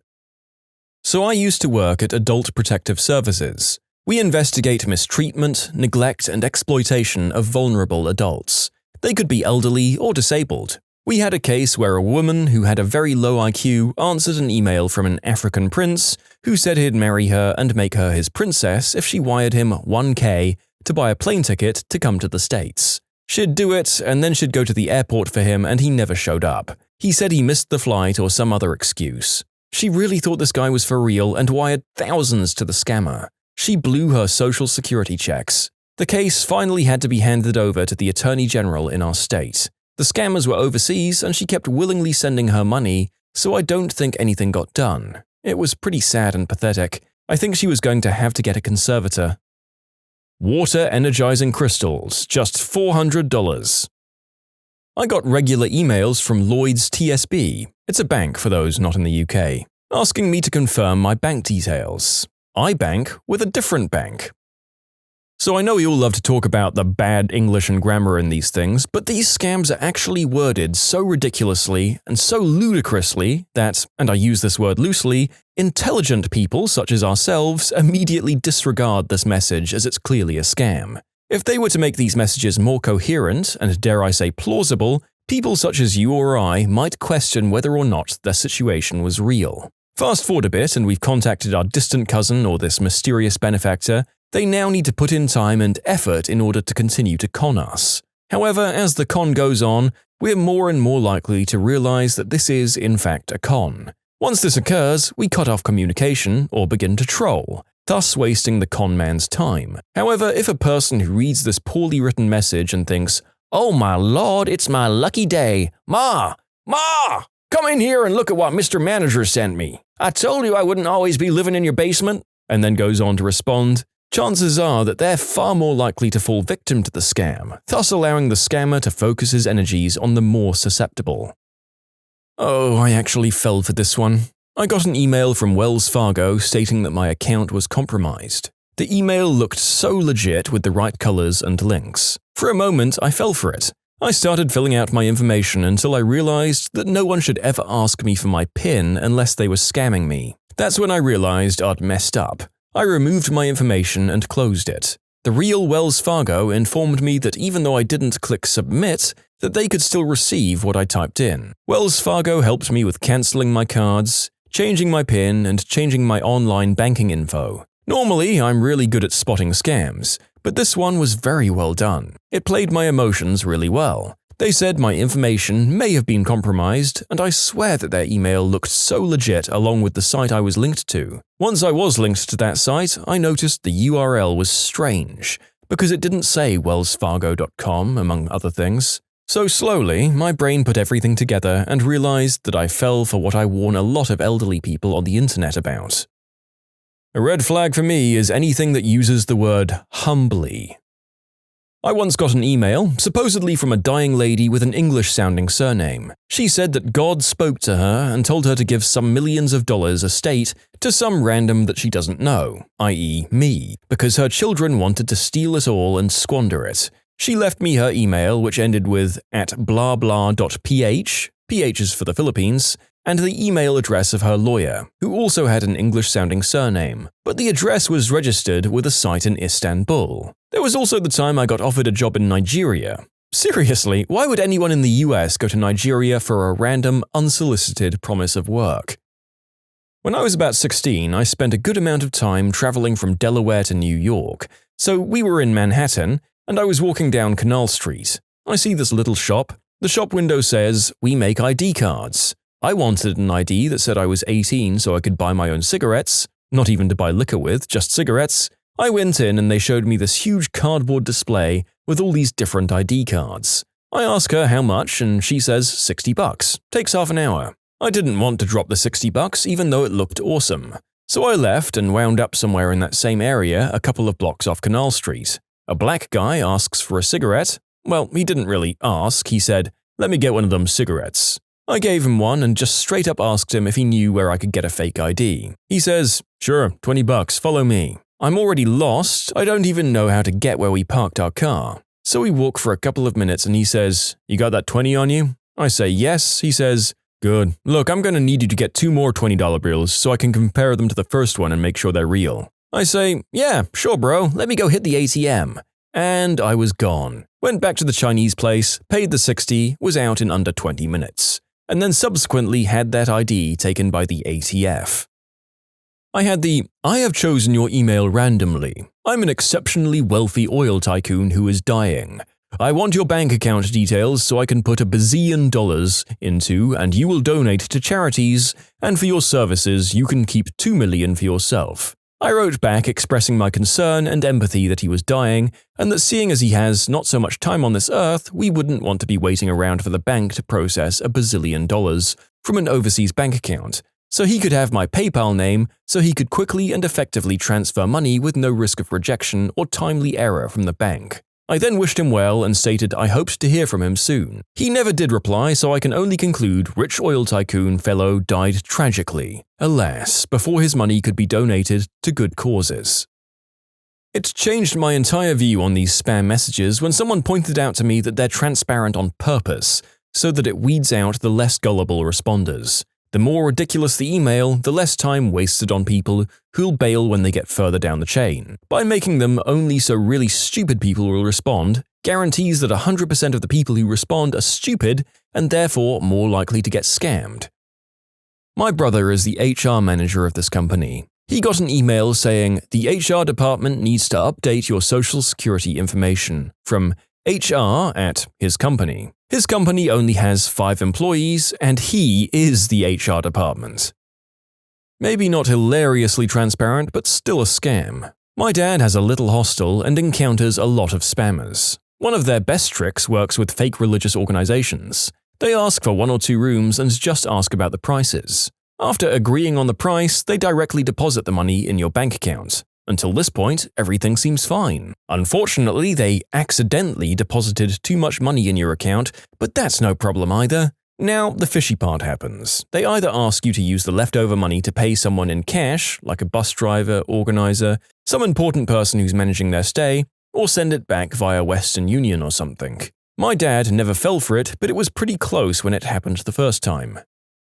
I once got an email when I was 15 stating that my father had lost his passport during his recent vacation to Ireland and needed me to send him $4,500 to help him get a new one. I shouted downstairs and confirmed that my dad was in the living room, as he had been for the past few hours after waking up, in America, where he's been for about the past 20 years. Secret heroes. What are you proud of but can't tell anyone who knows you? When I was 15, I would browse Omegle because I was a randy little fricker. One day, I met a girl who was my age. We talked for a while, we roleplayed, and then we traded images.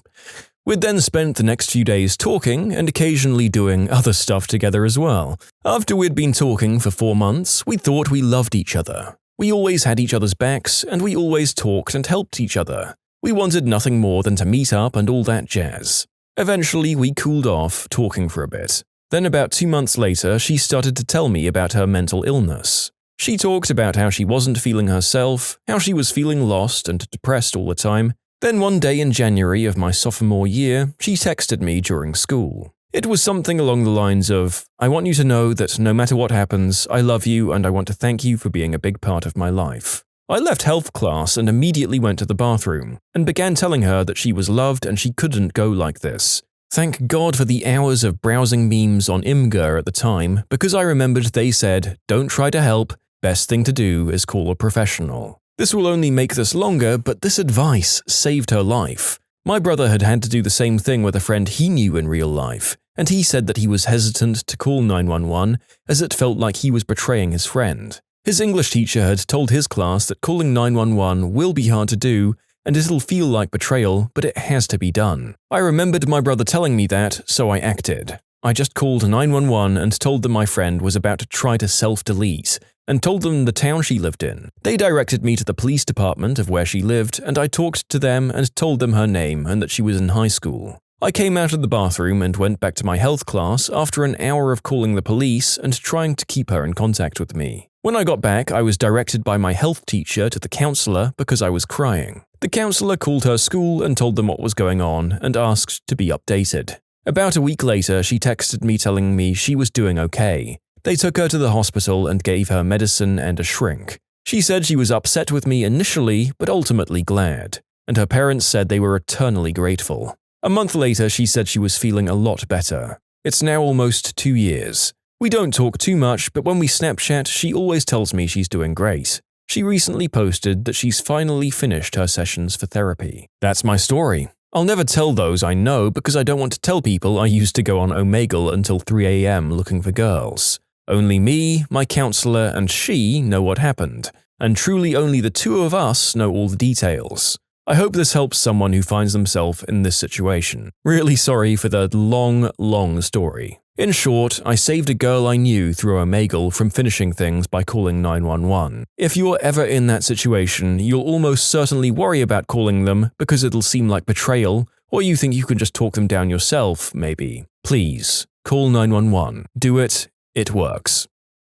Thank you for that, and for what you did for that girl. I'm honestly thrilled that a randy teen finding people to tickle their pickle to resulted in a life saved. I wonder what other unexpected capeless heroes we'll meet in our time here.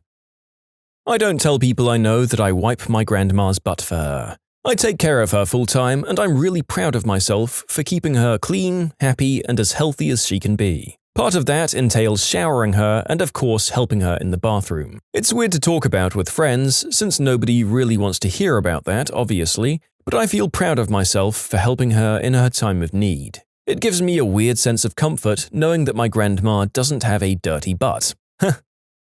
I walked in June 2013 for my bachelor's graduation. I was just 2 units shy of actually obtaining the degree. I told all of my family and friends that I'd graduated. Right at that time, my mum got sick and I moved her out to me and took care of her the last 2 years of her life. I never went back to finish those 2 units. I enrolled this past September and just completed all the coursework for my degree. I now just have to submit my graduation application and I'll have that piece of paper. I'm 33 and I've been working towards it for 10 years now. I'm 51 and my husband and I are having great times in the bedroom, maybe the best in our marriage. Most of my friends have stopped themselves or their partner has stopped. I can't fathom it. We work at it, and it's like going out to play tennis or something. And yeah, no one wants to hear this. Just use it or lose it, folks. I know that this is a small thing, but I haven't smoked in 2 days, which is not bad considering I was at a pack and a half a day for 15 years. Oh wow, this is getting a lot more attention than I expected. Thank you so much for the kind words, guys. Yes, I'm vaping. It's 0 mg juice, but it's really helping with the oral fixation. Also, using Champix and the Vivid Dreams are freaking awesome FYI for anyone considering it. Haven't had any of the adverse effects from it, but we're only on our 3rd week of the pills and just hit the cold turkey of nicotine point a few days ago. My girlfriend is doing it as well. I overcame a smack addiction and have been clean for 9 years. Today marks the first day on my road of recovery. It's my first 24 hours with no alcohol and I can't even remember how long. Very few people know the extent of my drinking, so while I'd love to share it with everyone because I'm extremely proud, I can't really tell anyone close to me. I ran for 30 minutes on a treadmill yesterday. I can't run on asphalt because my joints are crap. I can't tell anyone because it's not really a monumental achievement, but I'm proud.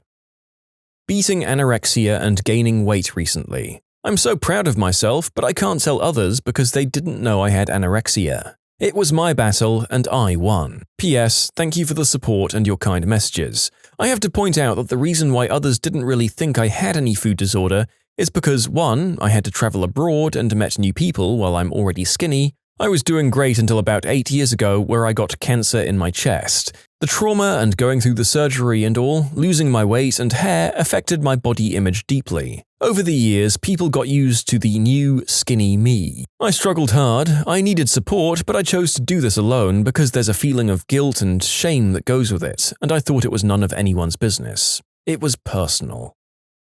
I played Neopets for way too long, and I eventually traded my way to a UC Grey Cougar with an RN I created during a purge a few years ago. I was so happy that I was crying, similar to what I was doing when I managed to create some epic purge names, and my roommate asked if I was okay. I couldn't manage to tell her why I was so happy. Mine is small in the grand scheme of things, and even in the small scheme of things it's not big either. I've told people of the event, but not why I was proud of myself for it, because I found it kind of embarrassing. Years ago, I was walking home from my university at about 11 at night listening to music, and I thought I heard a noise in the massive park beside me during a lull in the song. When I turned off my music, I could hear crying and muffled screams. Now, I've always thought I'd help someone in need, but was never sure if it was all talk and I was just a coward at heart, as I've always doubted myself. Well, once my mind took its time to understand the implications, I vaulted the fence and just beelined for the noise. When she came into view, I saw a figure behind her. I hit it with such force I tore through a massive bunch of shrubs and uprooted them. Turns out it was just a jacket that had got stuck, but I got up, helped her up and recovered her jacket. Turned out she'd gotten into an argument with someone, run away from them, and had got lost and fallen. So overall, nothing as serious as what my mind thought at the time. I walked her to an address she gave me, contacted the police, and went home. It's a small thing, but it let me know I'll run to a person's aid. I'm not a completely horrible person. That is great. So many of us who imagine ourselves as the hero in any given theoretical crisis will freeze up or get cold feet, look down, and walk away when this sort of thing happens. So well done to you for acting on your instincts that way. Slight exception, since a few people close to me know this story, but it's not exactly something you share at the dinner table. I guess I'm proud that I was able to help this woman find some peace about the situation, though. See, I found her following her on Tumblr, writing a self-deletion note. After a short moral dilemma, I attempted to dox her to her mother, but she didn't respond. Long story short, some other followers managed to get the police involved, but she assured everyone that she was just venting and being dramatic online, and the matter was dropped. She ended things the next day. I sent flowers to the funeral, very far away, with an anonymous note. Months later, her mother responded to my attempted dox and ended up asking me a lot of questions about this girl, with whom I'd only had small online interactions with. Why did she do this, and did people encourage her, were the questions at the forefront. And I spent 2 hours at work messaging back and forth with her, telling her all I knew. At the end, she thanked me and wrote that she would never wish this on anyone, and begged anyone considering not being alive anymore to reconsider. So I doubled down on her request now. Don't let an internet stranger explain to your family why you're gone. I posted this here not for karmic rewards, but because I've had people far closer to me self-delete as well. And I wanted to remind everyone that people will miss you in ways you can't even begin to know. You can submit your own stories to be featured here on the channel. The story submission link is in the description below. And if you want to listen to some vibey music in the background, check out easymode, also linked below, and subscribe.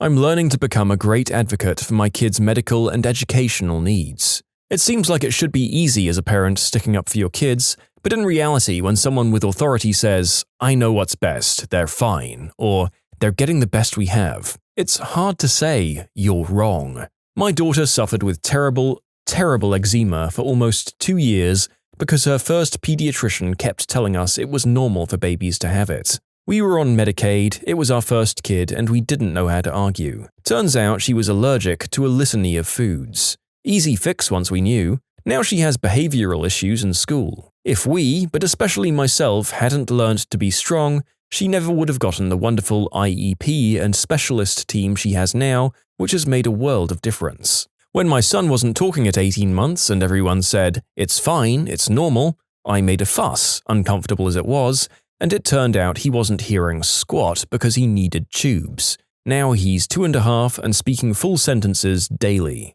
I grew up watching authority figures walk all over my mum. I let it happen to me most of my life. I'm really proud to be improving on that, especially for my kids. That I've managed to keep my job despite having no idea what I'm doing. Everyone just assumes that I must be really good at it, because when they ask how it's going, I always just say, "It's fine, everything's good," when in reality, I'm surprised I haven't been fired yet. I'm in the same boat, but I've admitted to the people around me. People have suggested that I find another job, something with more future, something that pays better, even though my current job has a reasonable future and decent pay. They don't know that if I were to do this job at any other place, I'd be laughed out the door for incompetence. My current job has everything set up in a way that a monkey could do it, and I have no training or useful skill set at all, nor experience with doing my job in a normal way. But everyone thinks it's complicated and high-tech. I hope they don't notice for quite a while. I'm a 31-year-old straight male and I can deep-throat the frick out of a banana. Like a whole banana. I'd like to brag, but nah. Today I had the old double-stream pee and I didn't get a single drop outside the toilet bowl. I went to an Overeaters Anonymous meeting last night. My first one, actually. I was out for a drive trying to keep myself from binging when it occurred to me to see if there was a meeting that I could attend. I pulled over, looked it up, and there was one about 20 miles away. I'd be 10 minutes late, but I decided to go anyway. I got there only 5 minutes late, but stood around the corner from the meeting room for 15 minutes before I got the courage to walk in. I sat on a couch next to a gentleman old enough to be my grandfather, and I was the youngest one in there by a couple of decades. I didn't speak except to say my name when the leader asked, and I kept welling up with tears and breaking down. I think it was so overwhelming just to be there, to have taken the first step, and it was unbelievable to me to hear stories of others who have a similar relationship with food. I've applied to the police academy of my nearby big city and have already passed the written test and the oral interview. I didn't think it was likely that I'd pass either one, especially the oral interview, but I did, and I'm scheduled to take the physical test in less than 3 months, and I want so badly to be in law enforcement. My eating habits are keeping me from my dream. So I went to my first OA meeting last night, and it was harder than walking into that written test or the oral interview. Much scarier. But I fricking did it. I'm so happy that I did. Well done to you on both passing your tests and for taking the first step on what's no doubt a really intimidating obstacle. It's so damn brave to confront what we like least about ourselves and listen to others vocalize the things that we are sometimes too afraid to look at. With that level of courage, you meet at least one more of the criteria for being a good cop. I've been in a really bad place since I moved to grad school. My ex-boyfriend broke up with me just before I moved here, and I haven't really had a high self-worth since. So I've been crying a lot and have had some low-key thoughts about going away forever. A few of my friends know and they're here for me, but my family has no idea that I'm not completely happy. Anyway, I made an appointment to meet with a therapist. I'm finally trying to get help, and I'm really proud of myself for that. I have a complete collection of Lord of the Rings and Hobbit Lego minifigures. My Marvel Lego collection is nearly complete, save for a couple of minifigures that I just don't like, and my Star Wars collection is complete for the last 5 or 6 years. The only people that know this are my wife, kids, and brother. I have not and will not at any point inform my wife how much the collections are worth. What's the old saying? My greatest fear is that I die and my wife sells my collection for what I told her I paid for it. I'm really proud that I keep going, that I keep finding small, insignificant reasons to keep pushing through. I think things like, who would feed the dog? No one can cover my shift this weekend. My gaming buddy would never know what happened to me. It's too close to the holidays, I would ruin it for everyone. My best friend is really up on her luck lately and I can't tear her down. And it's hard. Every day feels worse and nothing is working. Everything keeps falling apart, and everyone expects me to be this happy-go-lucky person, and how do you explain to them that you can't anymore? I feel like the biggest burden, but I'm proud that even through everything, I can still have hope that it will get better. I can at least be proud of that. I'm truly touched and I would like to express my gratitude. I am grateful for you and all the others who've reached out to me both publicly and privately and just in thought. It's difficult to share these demons in real life, but knowing all of you exist out there, cheering on for a complete stranger, makes up for all the times I wanted to say something but couldn't. I've been moved to tears countless times today with all of your wonderful stories. So thank you all for your hearts, your positivity, and your help. I have several new reasons to get me through the day. All my love. This will probably get buried, but anyways, I'm not particularly good with girls, and I've moved to a new city earlier this year where my friend introduced me to a girl. We hit it off and started dating. Well, due to my aforementioned lack of skills with girls, combined with going to a military academy and then a job that traveled all the time, it had been around 7 years since I'd had a relationship. A few flings here and there, but no relationships, and to be honest, I started to feel like I was never going to meet anyone and end up alone. I was and am terrified of being that weird uncle to all my friends' kids that dies alone. Well, the relationship just didn't work. We had fundamental incompatibilities and I wasn't happy. She, on the other hand, was completely into me and probably would have married me after dating for only a few months after I'd asked. I ended the relationship. I'm really proud of myself for refusing to settle for a crappy relationship, despite wanting someone in my life being one of my biggest desires right now. It wouldn't have been fair to myself, and more importantly, it wouldn't have been fair to her simply to stay in the relationship waiting for something better to come along. I have exercised 3,450 days in a row without skipping. I'm 62 years old and I walk 3 or 4 miles a day or work with my trainer or lift weights. I love to be active and I think it keeps me healthy. That I keep a lot of other people's secrets and I don't say crap. I'd rather those people handle their business than come to me about it, but I guess they know I can be trusted.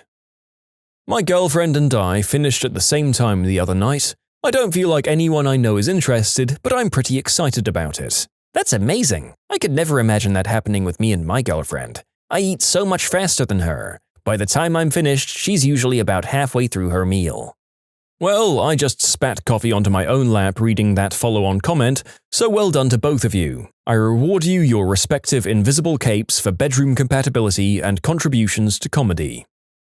I have a patient who herniated a disc in his back and is a blacksmith. He has insurance, so I have to take it, but he has a copay and his wife works, but they now have debt from a failed surgery for his condition. He couldn't afford the copay, so I went to the gallery where he makes wrought iron art and bought it all so he can afford his copay and keep his house. I'm sure you're all thinking, why not do it pro bono? The insurance world in my state doesn't look kindly on charging copays or denying someone insurance benefits when they pay it. I couldn't find any other way to help this guy without it being enticement to come in for treatment, and it was more to keep the stress off a house payment during the Christmas season. So I paid more for his art than his insurance will ever pay me, in hopes that he can keep his house and continue treatment. Either way, I did a good deed, but I can't even tell my wife because I'm not sure she'll be impressed by the sheer amount of money I spent on wrought iron candle holders and lamps that are hidden away in my office. A few things. I really enjoy helping people with computer stuff online. I'm a regular on a certain subreddit's daily questions thread and proud of being able to help.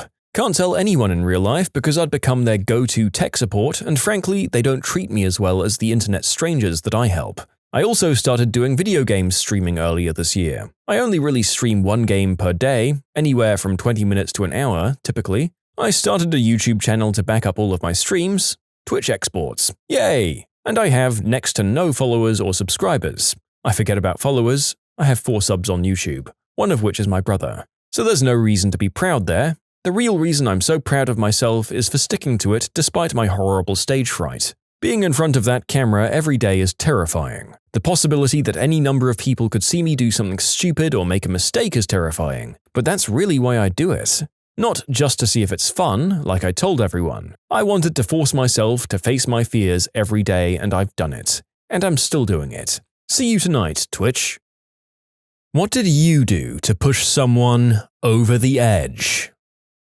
I photocopied a paperclip 100 or so times, put the pieces of paper back in the drawer, so whenever it's used, the documents have a paperclip on them. My office went nuts. Took it apart trying to find the paperclip stuck in the machine. They even called in a technician. Laughs were had. Glitter. Everyone hates glitter. I came up with this prank a few years ago. Every morning I'd take some glitter, which conveniently came in little vials, and poured some into my roommate's pants pockets while he was out of the room. Usually, I could tell by his morning routine which pants he was going to wear for the day. But even if I got it wrong, those other pants would be primed for the next time he wore them. All day, he, like everyone else on Earth, would put his hands in his pockets to get his phone, keys, or just casually, thereby transferring a little glitter to his hands. He would then touch his shirt, pants, and/or face at some point. For 2 weeks, people would tell him that he had glitter on him, but he was never able to figure out where it was coming from. After going on a rant about how confused and utterly crazed by the sudden appearance of glitter everywhere he goes he was, I came out and told him that it was me. I could have easily done this for a lot longer since he never figured out the glitter was in his pockets, though I became very liberal in the amount that I poured in. When I worked at a banquet hall in a hotel, I had a manager, who we'll call Steve, who treated everyone like crap, calling us stupid, calling us out on things not even the managers above him cared about, and just generally being a butthole. One day he put this annoying memo on the bulletin board about not eating leftover food. None of the other managers cared about this, and it actually went in the garbage if no one ate it. But instead of signing his name, he put banquet management. Well, as a joke, I scratched that out and wrote Steve. A couple of minutes later, he walked over to the bulletin board, sees this, and starts screaming, "Who wrote this?" and then runs down to his boss down the hall and starts complaining. And the guy just doesn't know what to say and shrugs. Well, the entire staff saw this and thought it was hilarious, so we start writing Steve on everything. Over the next few weeks, Steve gets more and more angry and launches an investigation, saying that he's analyzing the handwriting. At this point, he still thinks it's one person, despite the fact that the entire staff is in on the joke. He never figured it out, and I'm not sure how crazy it drove him, but he did get fired for drinking on the job. Restaurant bosses who enforce the rules that no one else cares about. If you're reading this, I want you to know that everyone hates you, and you'll be much happier and more well-liked if you just chill the F out. Sincerely, former restaurant manager.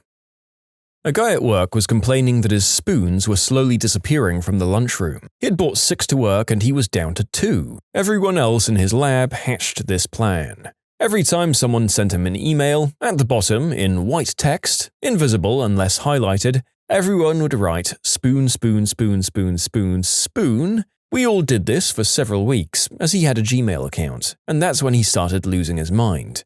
Every website he visited had ads for spoons and flatware. He thought Google was reading his mind.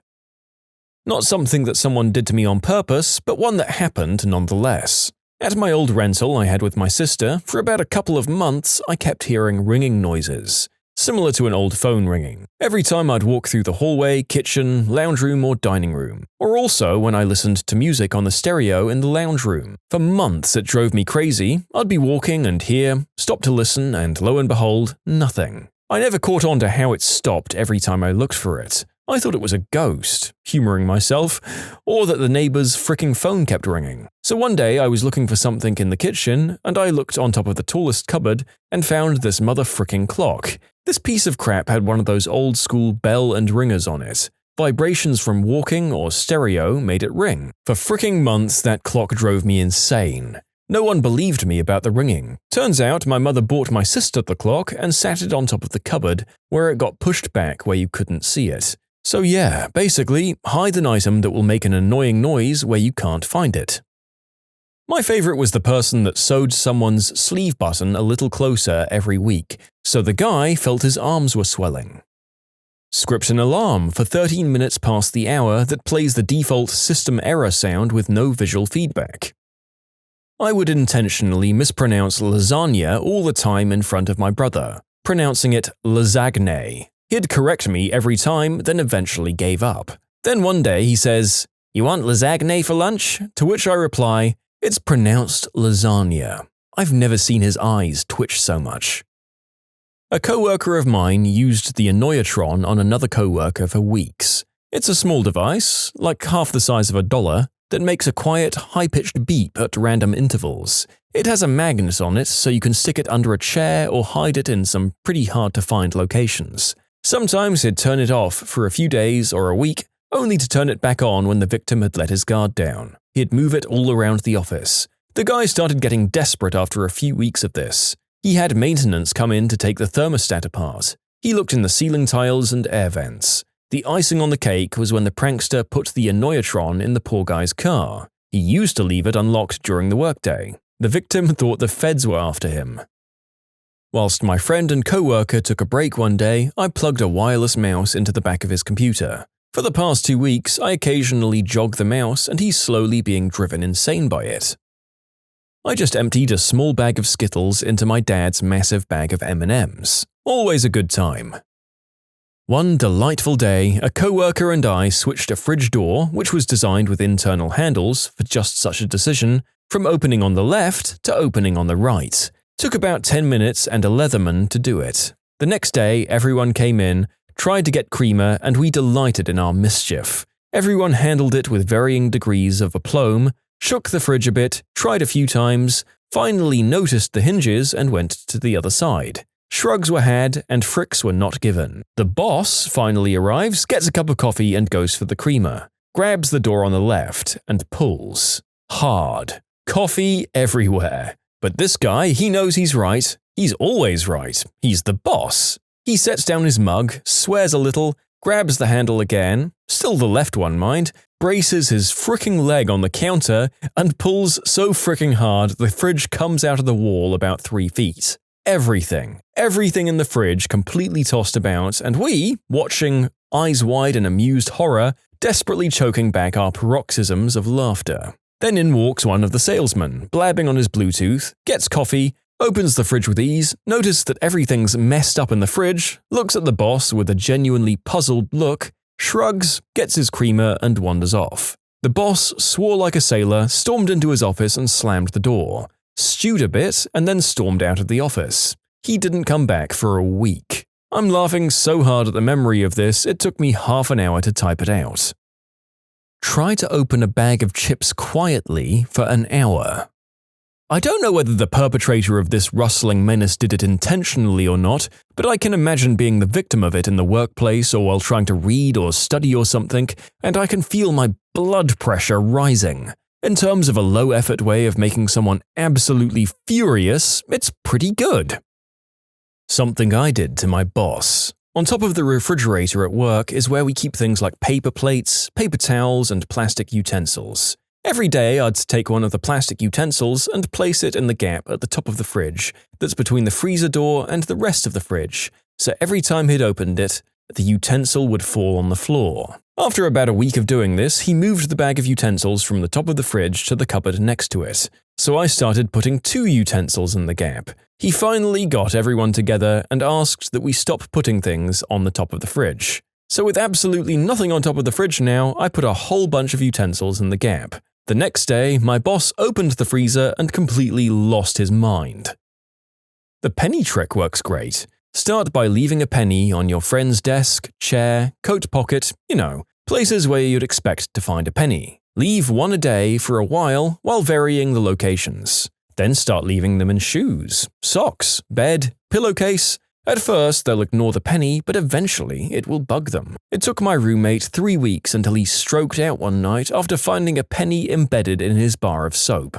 I highly recommend this. Drives them fricking nuts. I wanted to add, go crazy with this. His final straw was the soap, but I really wanted to start putting them in his car and get a coworker of his to play along and start leaving them around his desk. I'm upset that my plans fell short. Someone's been doing this to me at work for over a year now. Frick you! On the upside, you made almost $4. Repeat the last 2 words of their sentence. I'm currently watching Psych on Netflix, and they have a pineapple in every episode. Recently, I've noticed there aren't any more pineapples. Where are the pineapples?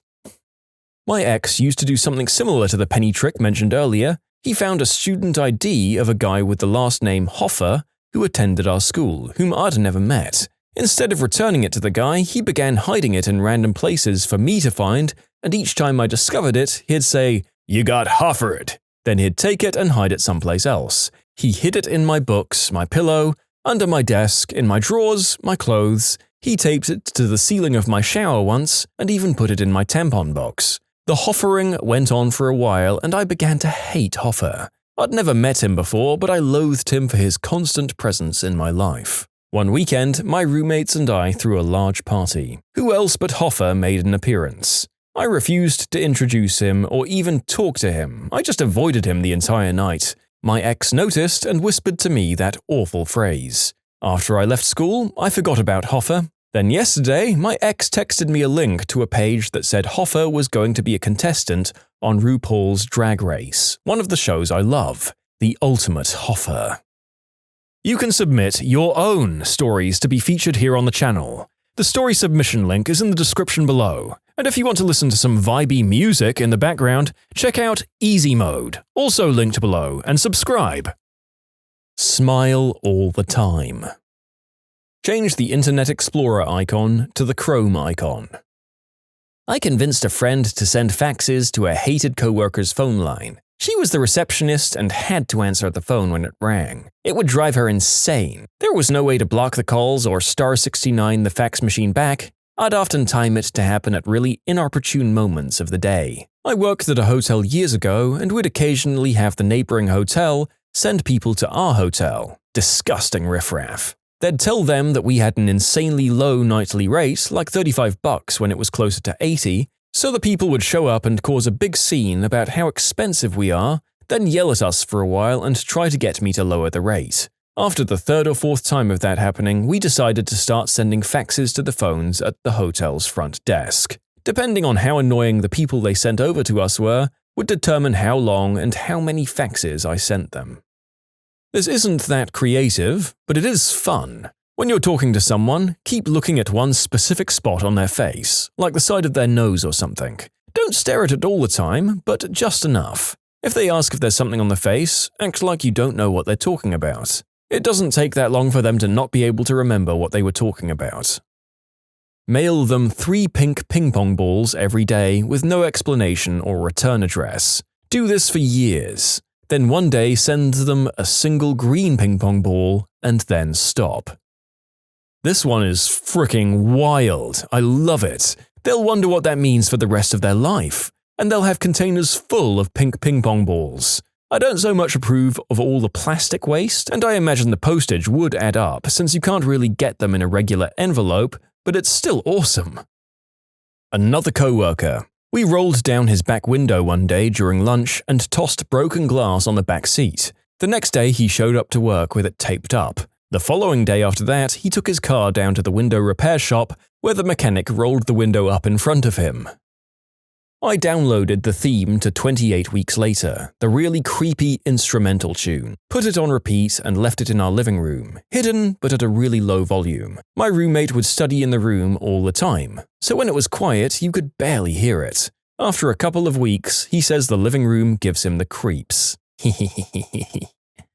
When you're talking to one of your friends or someone you know, always stand just a little too close or a little too far away. If you're standing too close and they back up, you back up too. And if you're standing a little too far away and they move closer, you move closer. Repeat. Watch them go slowly mad and probably try to avoid talking to you again. My sister was really passive-aggressive toward her roommate. She used to eat all of the berries out of Kellogg's Red Berries cereal, but leave a small enough amount so her roommate thought Kellogg's was just being a jerk. As a historical note, John Harvey Kellogg was a jerk. Look him up.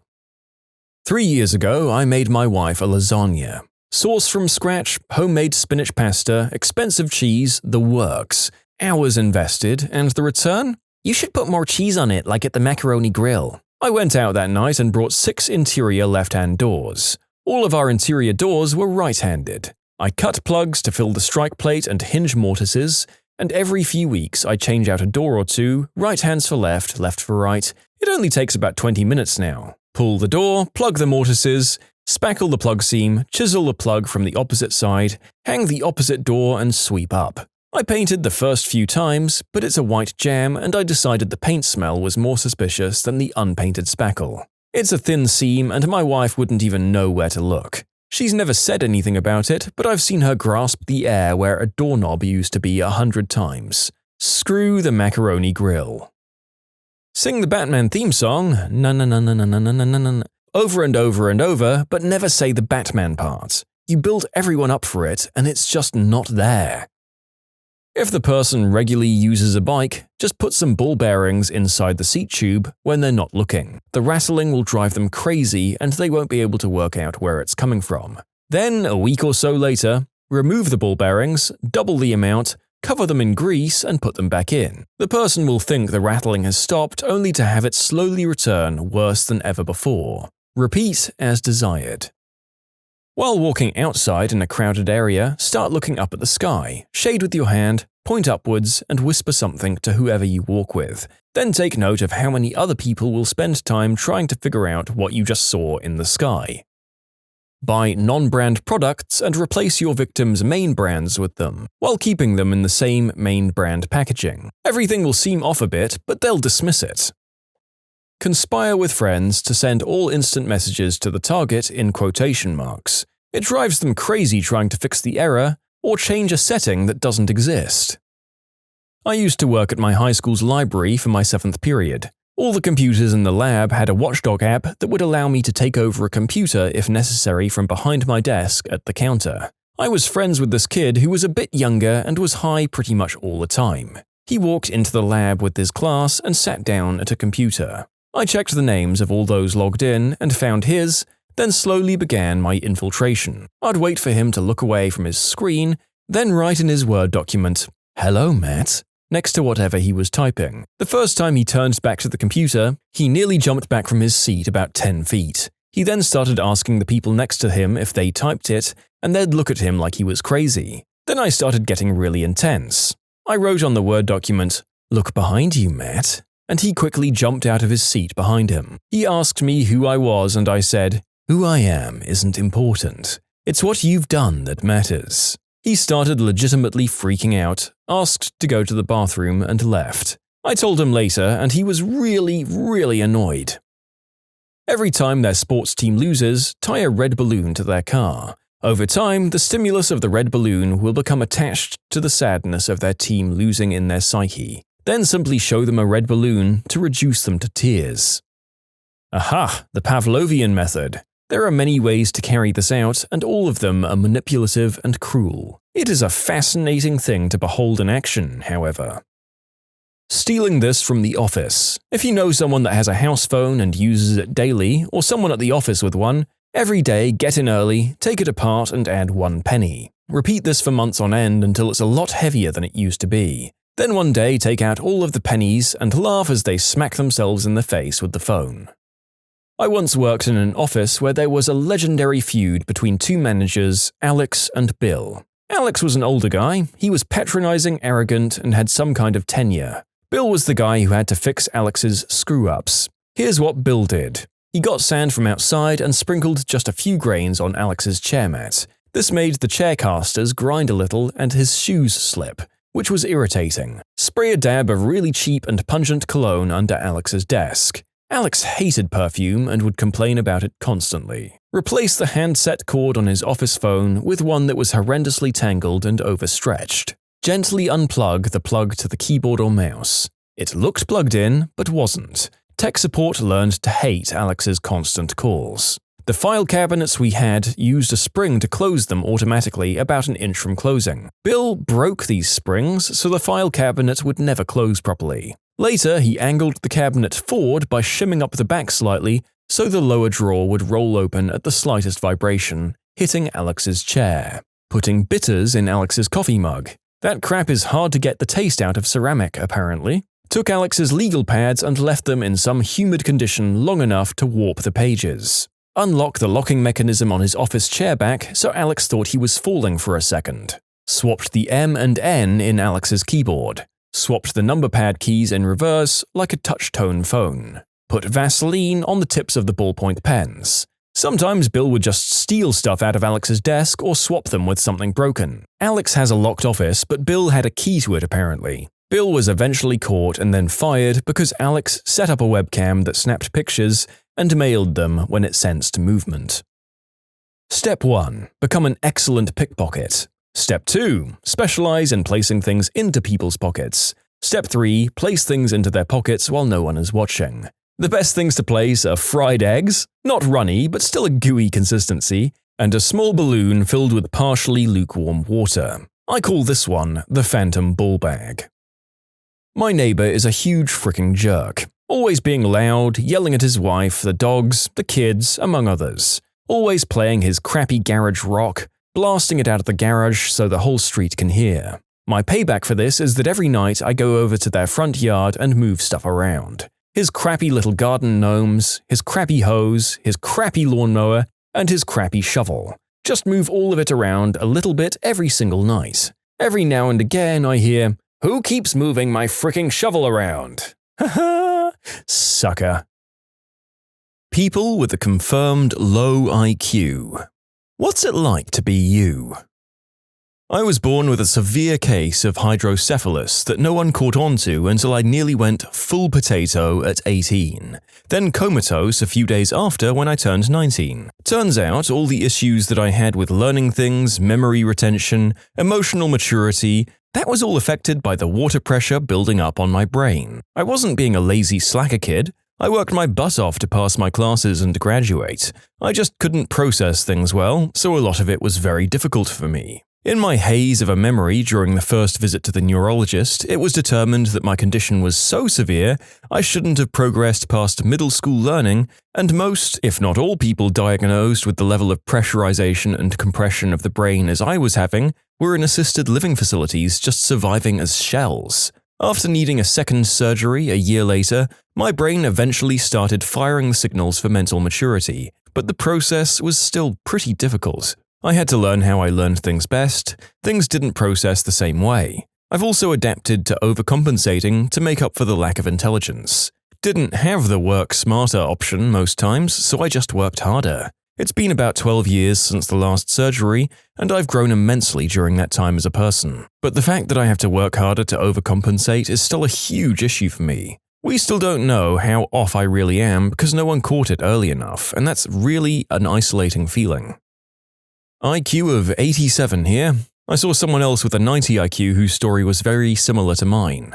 Words just don't seem to click in college. My brain gets saturated after about 2 hours or so, and I can't remember any studying past that. There's no chance at studying the last minute, and it's weird to be the smartest in the family, despite my obvious flaws. I seem to have zero ability to think outside the box. It happens from time to time, and it's extremely satisfying when it does, but mostly there's no creativity whatsoever. For an example, I played a guitar for years, and could never create a single original riff where my peers could after a week or so. My significant other paints very often and always wants me to try it. I never could even start a painting without a template. In regards to problem solving, in math I used the formula to a T. In language, I followed the writing rules and template on Purdue OWL. The only time where it's a problem in a real-world situation is weirdly physical work. I'll get stuck using the shovel the exact way I was taught without deviation and throw out my back while a peer would turn around for a better angle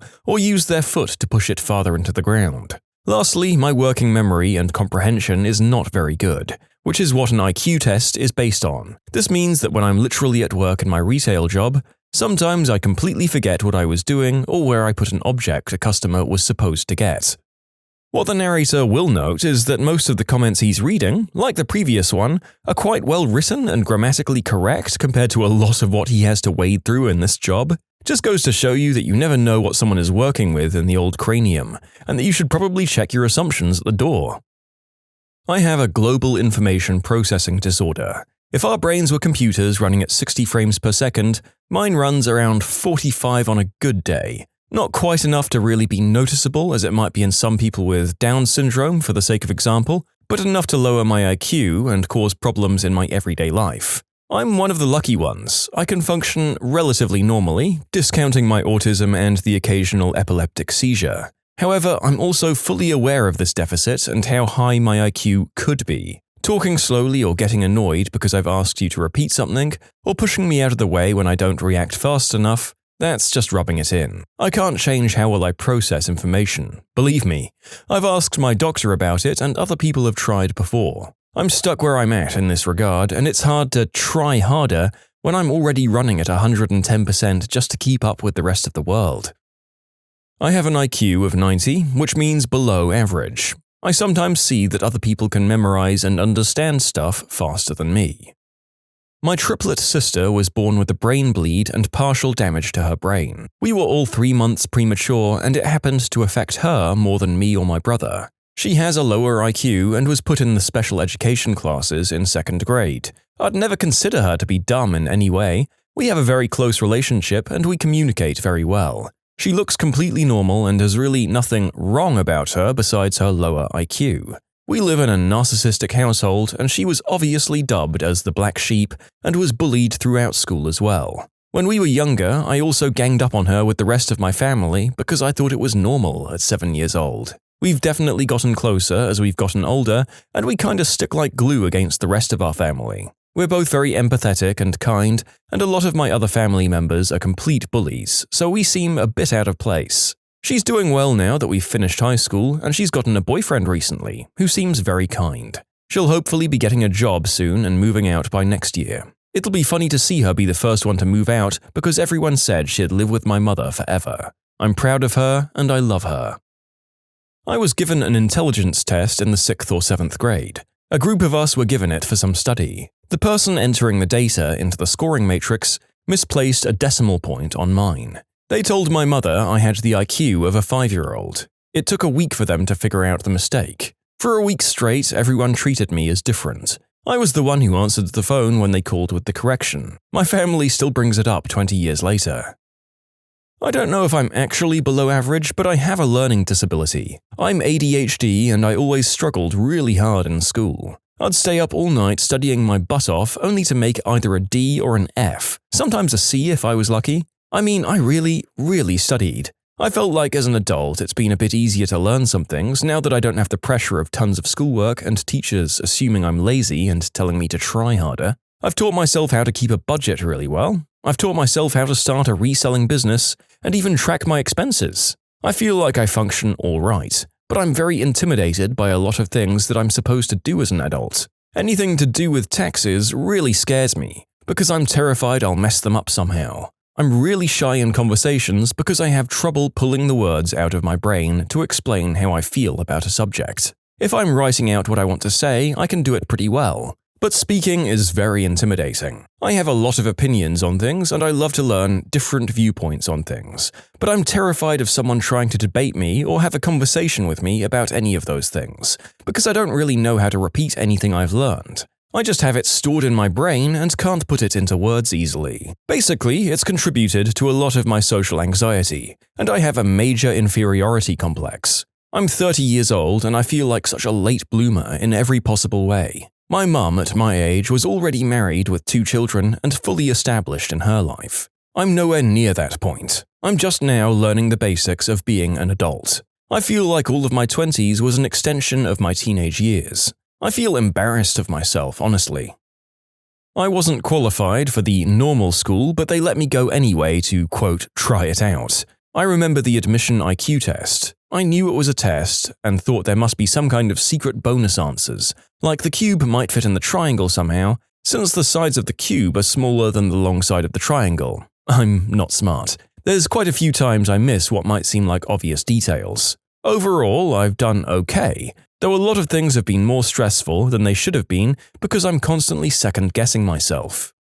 That has been something that's occurred a lot to the narrator. Just the assumption that you aren't as bright as other people could probably be a major handicap to some. We're pretty well aware of the effect that confidence can have in all manner of activities, and second-guessing can really hinder our operating abilities. Going into something feeling like you might be too stupid to succeed is already a major hobble.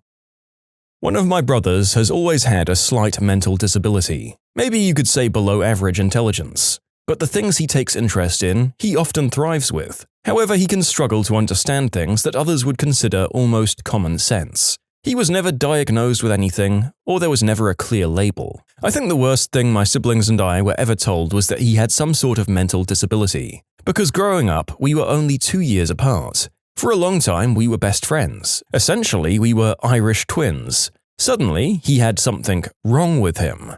And my siblings treated him slightly different, and so did I. We just assumed that he didn't understand things that we did. Almost similar to how humans treat animals. We are more intelligent and therefore superior. I remember when I was about 13 years old and my brother 15, we had a massive fight over something stupid. In retaliation, I said, "Well, at least I'm not stupid like you." He stormed off and locked himself in the bathroom. Immediately, I felt bad and begged him to open the door so I could apologize. I found him crying and he said to me, "I know there's something wrong with me, but I just can't understand what it is." At that moment, my heart broke. I realized how awful I was to have ever put him in such a box over some minor differences. Since then, I don't treat him any different to anyone else. My siblings still treat him differently to each of us, which is a shame, but it often makes me think, who is really the one with the mental deficiency? Because so what if you struggle with something? We all struggle with something.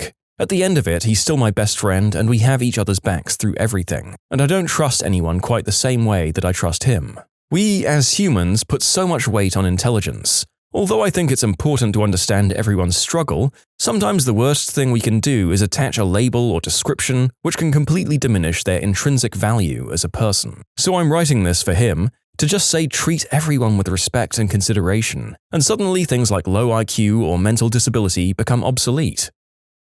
You can submit your own stories to be featured here on the channel. The story submission link is in the description below. And if you want to listen to some vibey music in the background, check out easymode, also linked below, and subscribe.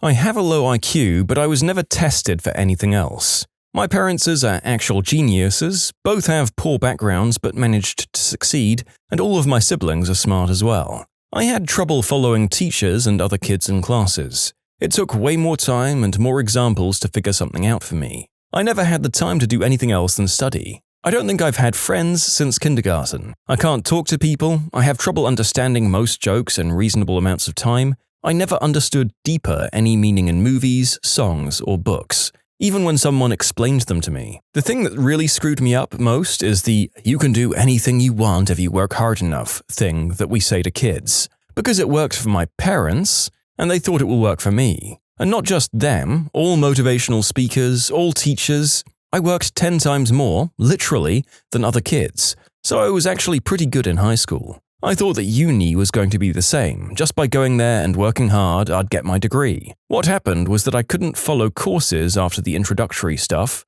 and I somehow passed the first year but was kicked out after the second year because my exam results were so bad. I developed several sleep disorders, several addictions, and I'm in huge debt as a result of my 2 failed years in uni. I can't even get my driver's license. There are too many things on the road to keep track of. I'm not good at anything. At home, I repeated what we did in school and did my homework. It took me ages for things that other people found trivial. I don't care what I do. I would do anything I'm capable of doing and that pays me enough to rent my own room. I don't enjoy anything anymore. I used to read books, not for the enjoyment, but to better myself. It doesn't matter because I don't understand them and I forget everything in a few weeks. I'm just a parasite living off my parents' hard-earned money. Now I'm jobless, I can't even get a job as a janitor, and I genuinely don't know what I'm going to do. I had a job at a lumber mill for 2 days until I injured a coworker. I had a job at a restaurant, but I was fired from there, also because of my character. My dreams were just things that 99% of people do by default, like getting a proper job so I wouldn't depend on my parents, getting a degree to make my parents proud,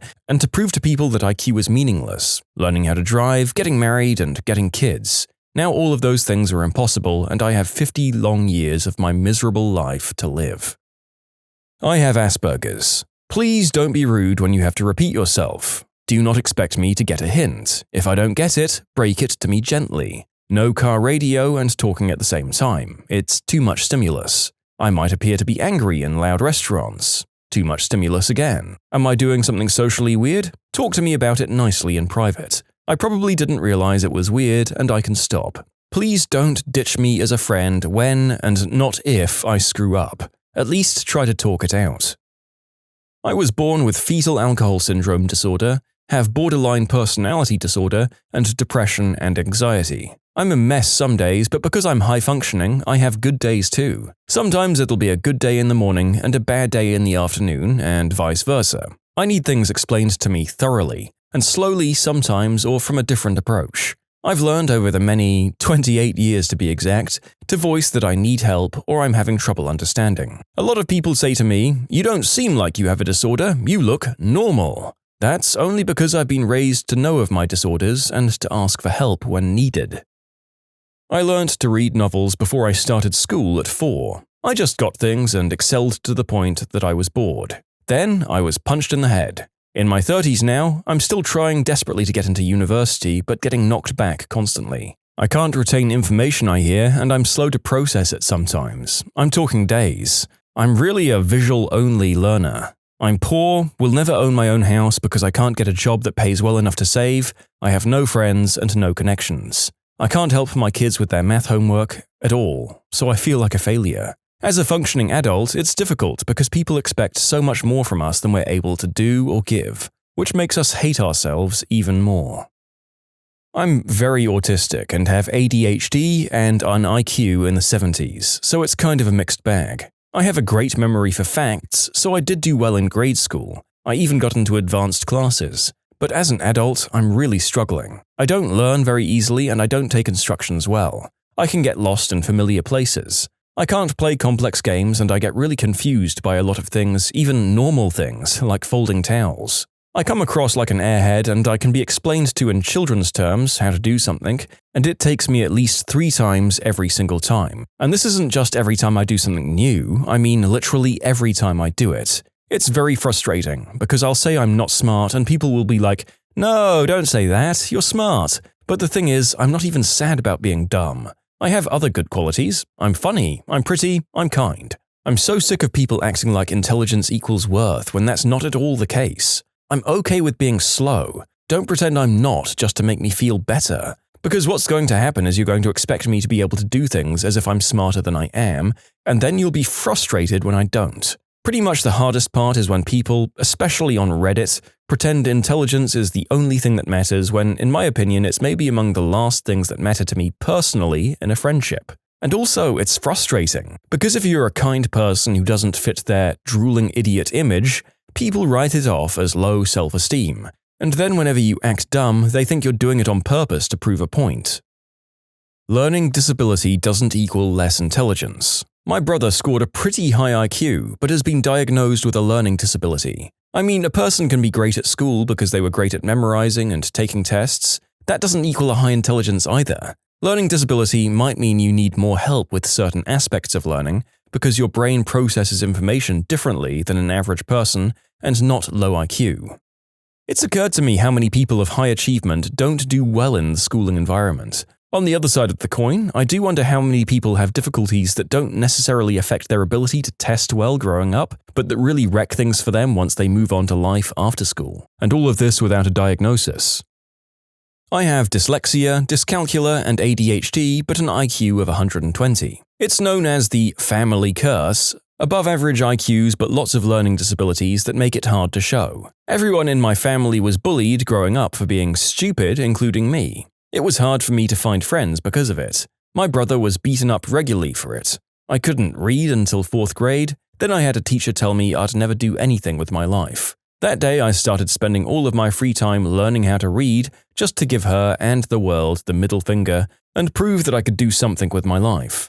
After that, while I got good grades, I was still seen as stupid or lazy. I had to work 5 times as hard on everything I did just to keep up. I'm in college now and have accommodations for the first time, which really helps but also draws more attention to it. I had a friend tell me, "You know, college isn't for everyone." I found out later he was making fun of my intelligence with other classmates behind my back. I stopped talking to him. Is it all bad? No. Having to work extra hard for everything in school has seeped into every part of my life. Now that I have accommodations, I feel like I'm unstoppable. At my college, I'm an honor roll student going into geology, president of the STEM club, founder and president of the board games club, part of the student leadership council, and sometimes the college lets me call bingo numbers at events. I love college. What do I want people to know what it's like to be me? It's a lot like a fish being told to climb a tree. I'm not going to be good at everything you're good at, and that's fine. I don't need to be. I have my own strengths, and that doesn't make me any less worthy of respect, love, or a good life. I have some developmental problems like ADHD. After years of not doing well in school and wanting to drop out, getting hives from stress and actually developing heart palpitations from all the stress I was under, I've come to realize that I hate the education system's way of gauging intelligence. I suck at math. Hard. Other people excel at it, but other people won't be as good at me as identifying animal species and knowing facts about them. Other people won't be as good as me at drawing, which takes a plethora of knowledge like anatomy and perspective. My autistic cousin can't understand social cues and never went to school because of it, but can build a vacuum cleaner and runs a business at 17. My older sister, who also has ADHD, is currently doing a PhD at only 24. But she has a hard time doing addition and telling time. I really do hate the fact that everyone's existence for the majority of their life is summed up in numbers determined by people who don't even know them. I know this isn't exactly the question asked, but our education system and the IQ test is just so biased. I still get heated about it. I kind of hate the idea that there can even be an average intelligence. Like, what about the impoverished people who never had the chance for a school education? Or the people who live in tribes isolated from society? Maybe they won't know about tube worms, mathematical equations, or linguistics, but they sure as heck will know a lot more about the environment that they live in than I could ever hope to. Not technically below average, but my neurologist or psychologist, not sure which, said that I had the biggest disparity between cognitive functioning she'd ever seen. I was in the 90th percentile for things like reasoning and in the 10th percentile for speed. My entire life has been that feeling of, after a conversation, you realize what you should have said. What is the worst decision you made as a teenager? I rode in the bed of a truck. We'd gotten out of school and my friend and I were talking about our cars we'd parked at a friend's house a couple of streets from the school. A buddy of ours pulled up and asked if we wanted a ride, and I said no because normally I would never ride in the back of a truck, but my friend climbed in, so I did too. We made it to the end of the street and started to make a turn onto the highway, no more than 30 seconds after getting in, when we were T-boned. The truck did a 180 and I flew out and landed on my head on asphalt. Broke my C5 vertebrae, had to wear a neck brace for 7 months, and had my neck fused a year later, and did tons of physical therapy, all because I rode in the back of a truck for half a minute. Not wearing deodorant because I read somewhere that your body odor can turn girls on. Sitting around thinking about all the fun my friends were having without me rather than actually doing anything myself. I latched onto and obsessed about one girl for far too long when it was really clear she wasn't into me. I may have passed up other opportunities while having my blinders on too. We were both in the same physical education class, and every Friday we would run the mile and track our times, and the second half of the year I was the fastest runner in our class, which apparently impressed some classmates, unbeknownst to me. All the guys would run at the same time, then all the girls would run at the same time, so half the class was in the bleachers watching the other half run at all times. At the end of the year, this girl wrote in my yearbook, "Did you know that some of the girls sit around in the bleachers and talk about your miles times? Whatever." I didn't get into enough trouble as a teenager. I feel like I missed out on a lot of fun by generally being a timid, perfect kid. I joined the debate team and started to regularly wear a fedora. The narrator has to wonder whether you exhibited the stereotypical behavior of a fedora wearer or whether that was just a sad coincidence. Then again, if you were on the debate team, I could imagine you regularly used the phrase, "Well, actually." Screw it, all of my friends know this about me anyway. I was 15 at the time, I didn't know about adult magazines yet, and the only female chest I saw was on my mum, accidentally. About a week after that unfortunate incident, me and my then-girlfriend were making out on the sofa, my parents weren't home. Jackpot, right? Wrong. As things get steamy, she takes her top off. Unaware of what to do and the horrors of my mum still fresh in my mind's eye, I ask her to put her shirt on. 6 months later, when we break up, young love, she tells everyone. I managed to cover myself by saying that my parents were coming home. Screaming at the screen while using both pistols to play the Area 51 game at a truck stop off Interstate 57, after snorting white snow for the second time. Being a craphead to my parents and not trying harder in school. I made a joke about assassinating George Bush on my MySpace in 10th grade. It was a complete joke. I was and still am a fan of the W.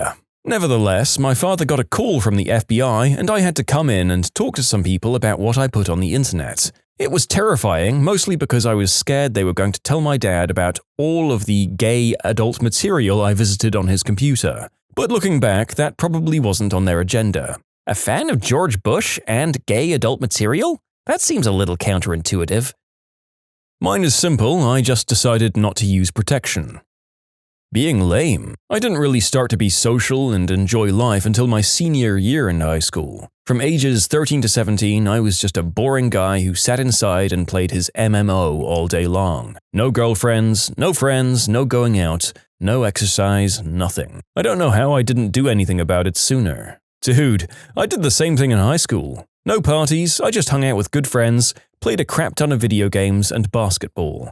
Never had or kissed a girl either. The minute I turned 18 and was a freshman in college, it all changed. It's so much easier to find women in college because it's a fresh start to create a new you, not being the same person that everyone you grew up with knew. Breaking up with my girlfriend in senior year because I wanted more time to smoke green herb. Being too shy to establish a large network of friends. Coach not putting me in. We could have won state. I could have went pro. When I was about 17, I got a piercing on my chest from a guy in the back of a van for £10. That was not my smartest moment. Also, Matt, just skip this comment, pretend it never happened. If you tell any of our mutual friends, I might let slip about you searching for adult material on YouTube. I got married. Womp womp womp womp. I studied hard, didn't hang out with friends, and now stuck in a boring desk job. Wasted my youth. I hung out with friends and got horrible grades. Now I work sanitation at a cheeseball factory 57.5 hours a week for $630. It blows. It's 100 degrees ambient temperature in the area I work in, and I use 180-degree water to spray machines, and everyone constantly slips on the greasy floor while we rush to finish our job in time. I have barely enough money at the end of my budget to actually save for college. I'm a very smart guy and could be an engineer right now, had I worked in school and acquired the scholarships I needed. Also, it turns out my friends were all losers, so now I have no college, no money, no life, and no friends. A 60-hour-a-week job from 4 p.m. to 2 a.m. I think everyone complaining they studied too hard made a pretty good choice. I didn't go see my grandpa in hospital. It didn't even occur to me that he wouldn't be okay, and my friends just seemed so important. I'm so sorry, Grandpa. I didn't ask out the girls I liked. Now that I'm out of school, it's so hard to meet girls. Set a cop car on fire with a bunch of friends. I started smoking when I was 15. I spent 20 years addicted to cigarettes and 6 addicted to nicotine gum. I finally kicked nicotine 4 months ago. What a colossal waste of money and time. Stealing money from my grandparents to fuel my white snow habit.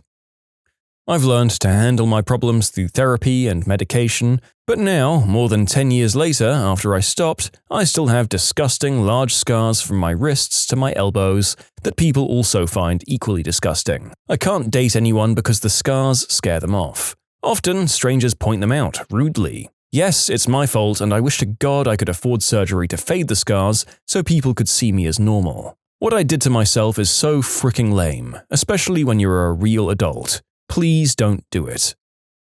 So, half of the comments are along the lines of didn't work hard enough, only thought about partying, now screwed without a job, and the other half are studied too much and didn't have a social life and now screwed without friends. What do I choose? It almost seems as if finding a balance between the two might be ideal. Or you could just do what the narrator did and neglect both of those aspects of high school and play many hours of video games instead. Don't recommend, to be honest. Getting engaged. Fortunately, I realized my mistake before the knot was tied, but still. The breakup would have been so much less traumatic if I hadn't had to return a ring and a dress. Not enjoying high school because of a relationship.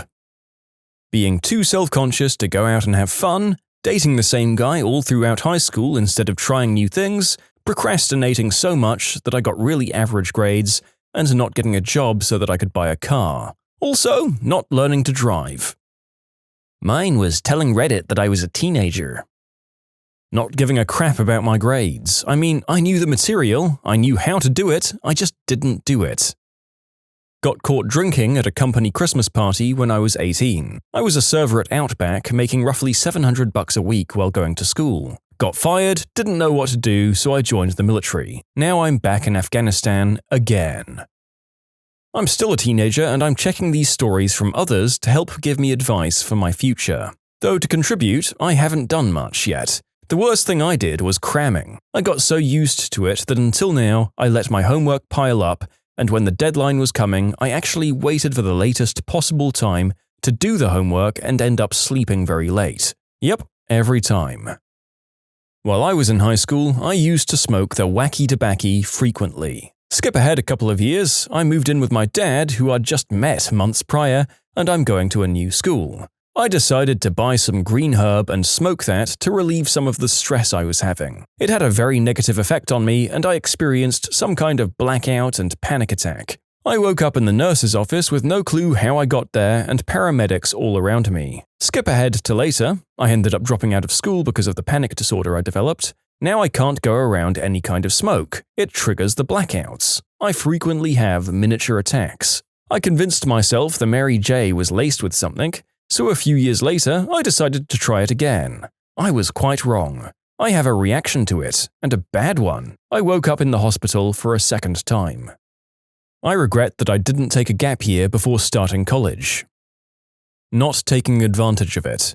Instead of chasing tail and getting into a good college, I played video games, nerded out with my friends, and kept my V card. Besides that, I really wish I could have joined the Navy when I'd planned to join. I'd be out right about now, and I'm considering that option again.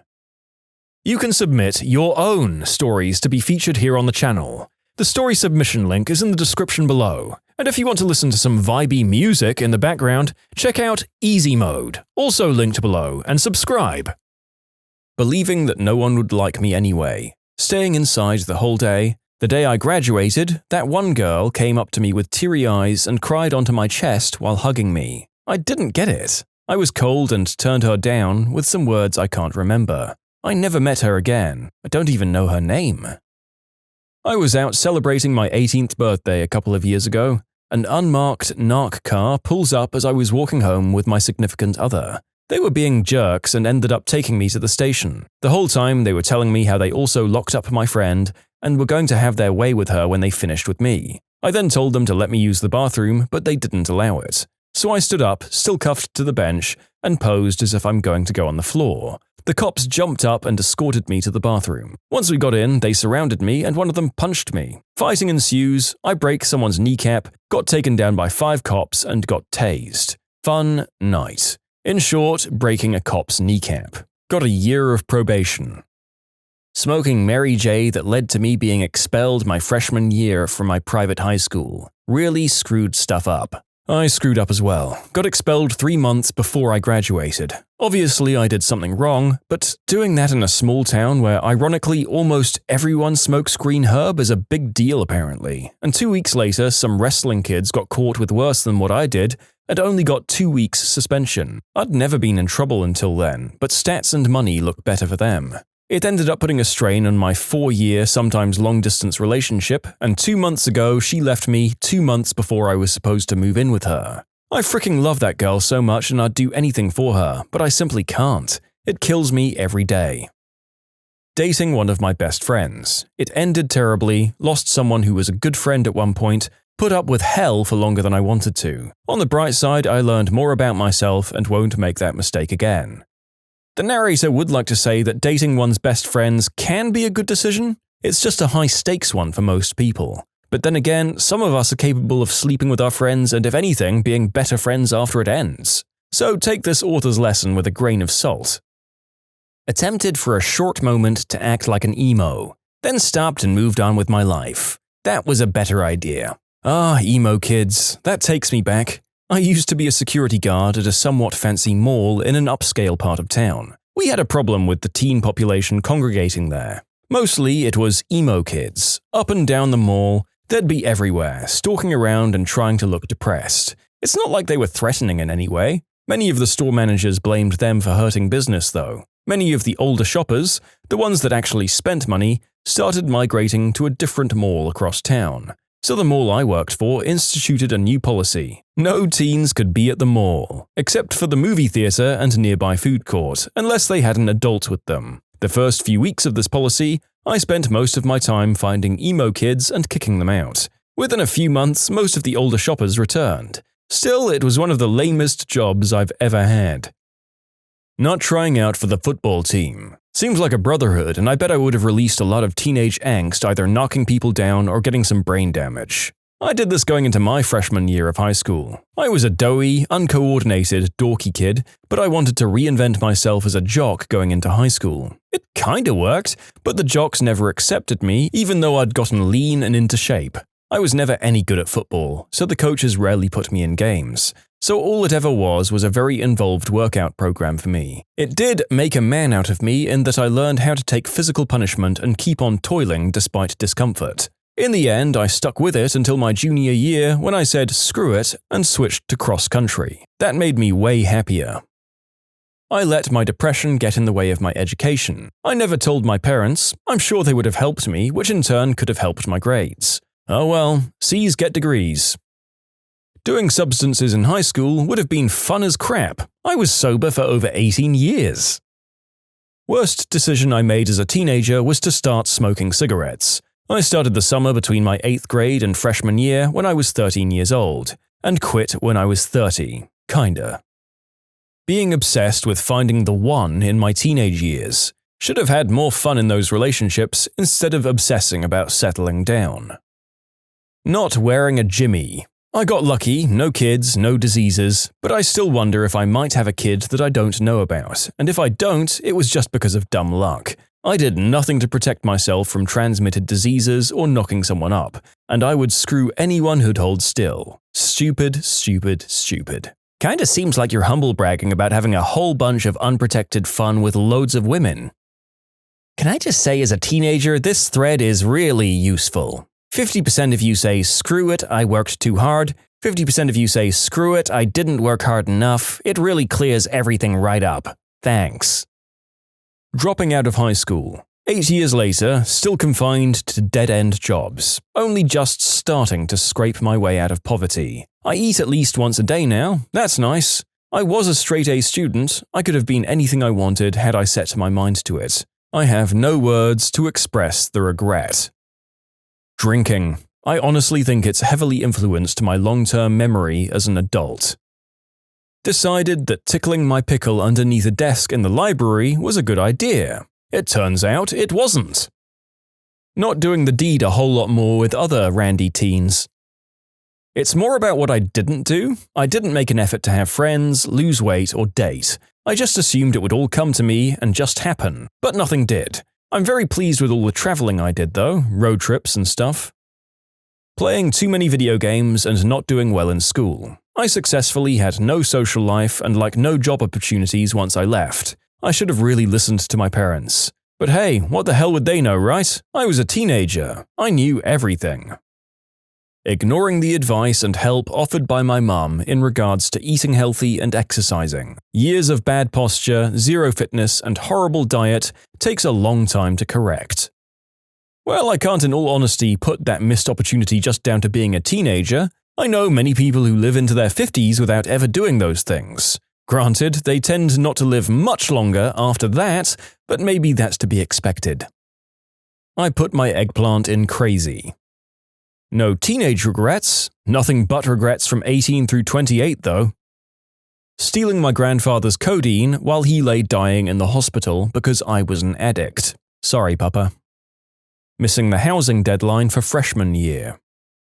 Eating the way I did. I can't blame it on genetics, even though both of my parents were overweight. My brother chose to eat better and exercise regularly. I was just lazy. I mean, he'd still choose to eat the bad food, but when he did, he knew that he had to work it off. He's a very healthy guy to this day. Now I'm almost 30 and just getting to the point where I'm sticking with a healthy diet and plenty of exercise. And recently, I had the opportunity to eat some of that pre-packaged processed food and fast food. It doesn't even taste that good. My health, thankfully, has not failed me, with the exception of a broken vertebra and fibromyalgia, but I no longer want to lead that life. I'm paying the price for my bad choices and laziness. Not talking to chicks more. They were easier back then. Wasting my time being fat and not making out with guys. Well, I'm still fat now, but at least I recognized it at the ripe age of 19 and I'm doing something about it. Not bothering to try and better myself by perusing a career that makes more than minimum wage. Got fired from a job because I continually went in blazed. It still keeps me up at night from time to time. I regret the time spent on not studying while in school. I scraped by really the minimum to get a general degree. Studying comes really easy to me, but if I'm not interested in the material, I have no motivation. I think my average was a 6.2 out of 10. Everything above the minimum was a wasted effort to me. Now I'm learning to paint cars in school, and after the first semester I got a 9.99988 in grades. All of these out of 10. Being interested makes all the difference. Can't wait for summer to be over. It's quite the opposite from what my views on school were. I might go to a university sometime in the future, but for now I'm loving it. I started college at 17. I picked out a local college because I wanted to stay close to a boyfriend. You all know how that works out. I regret caring too much about what other people thought of me. Being afraid to socialize outside of the classroom. When I was 17, I had my first three-way and got both girls pregnant. RuneScape. Wasted 3 years on RuneScape. Sent the famous UK magician Paul Daniels some pretty bad emails. Not my smartest move sending it from the school network. He was a bona fide C-word though. I regret not having fun. A lot of family issues started happening when I was a teenager and I moved around a lot, so I didn't really have any friends and stopped trying to make new ones. Liking anime. Also, telling people I liked anime. When you subscribe, make sure to hit the bell to turn on notifications. Put the playlist on in the background to finish listening to all the stories, or if you want some vibey music to put on in the background, check out easymode. If you like Am I the Genius, give Am I the Jerk a shot. Everything linked in the description.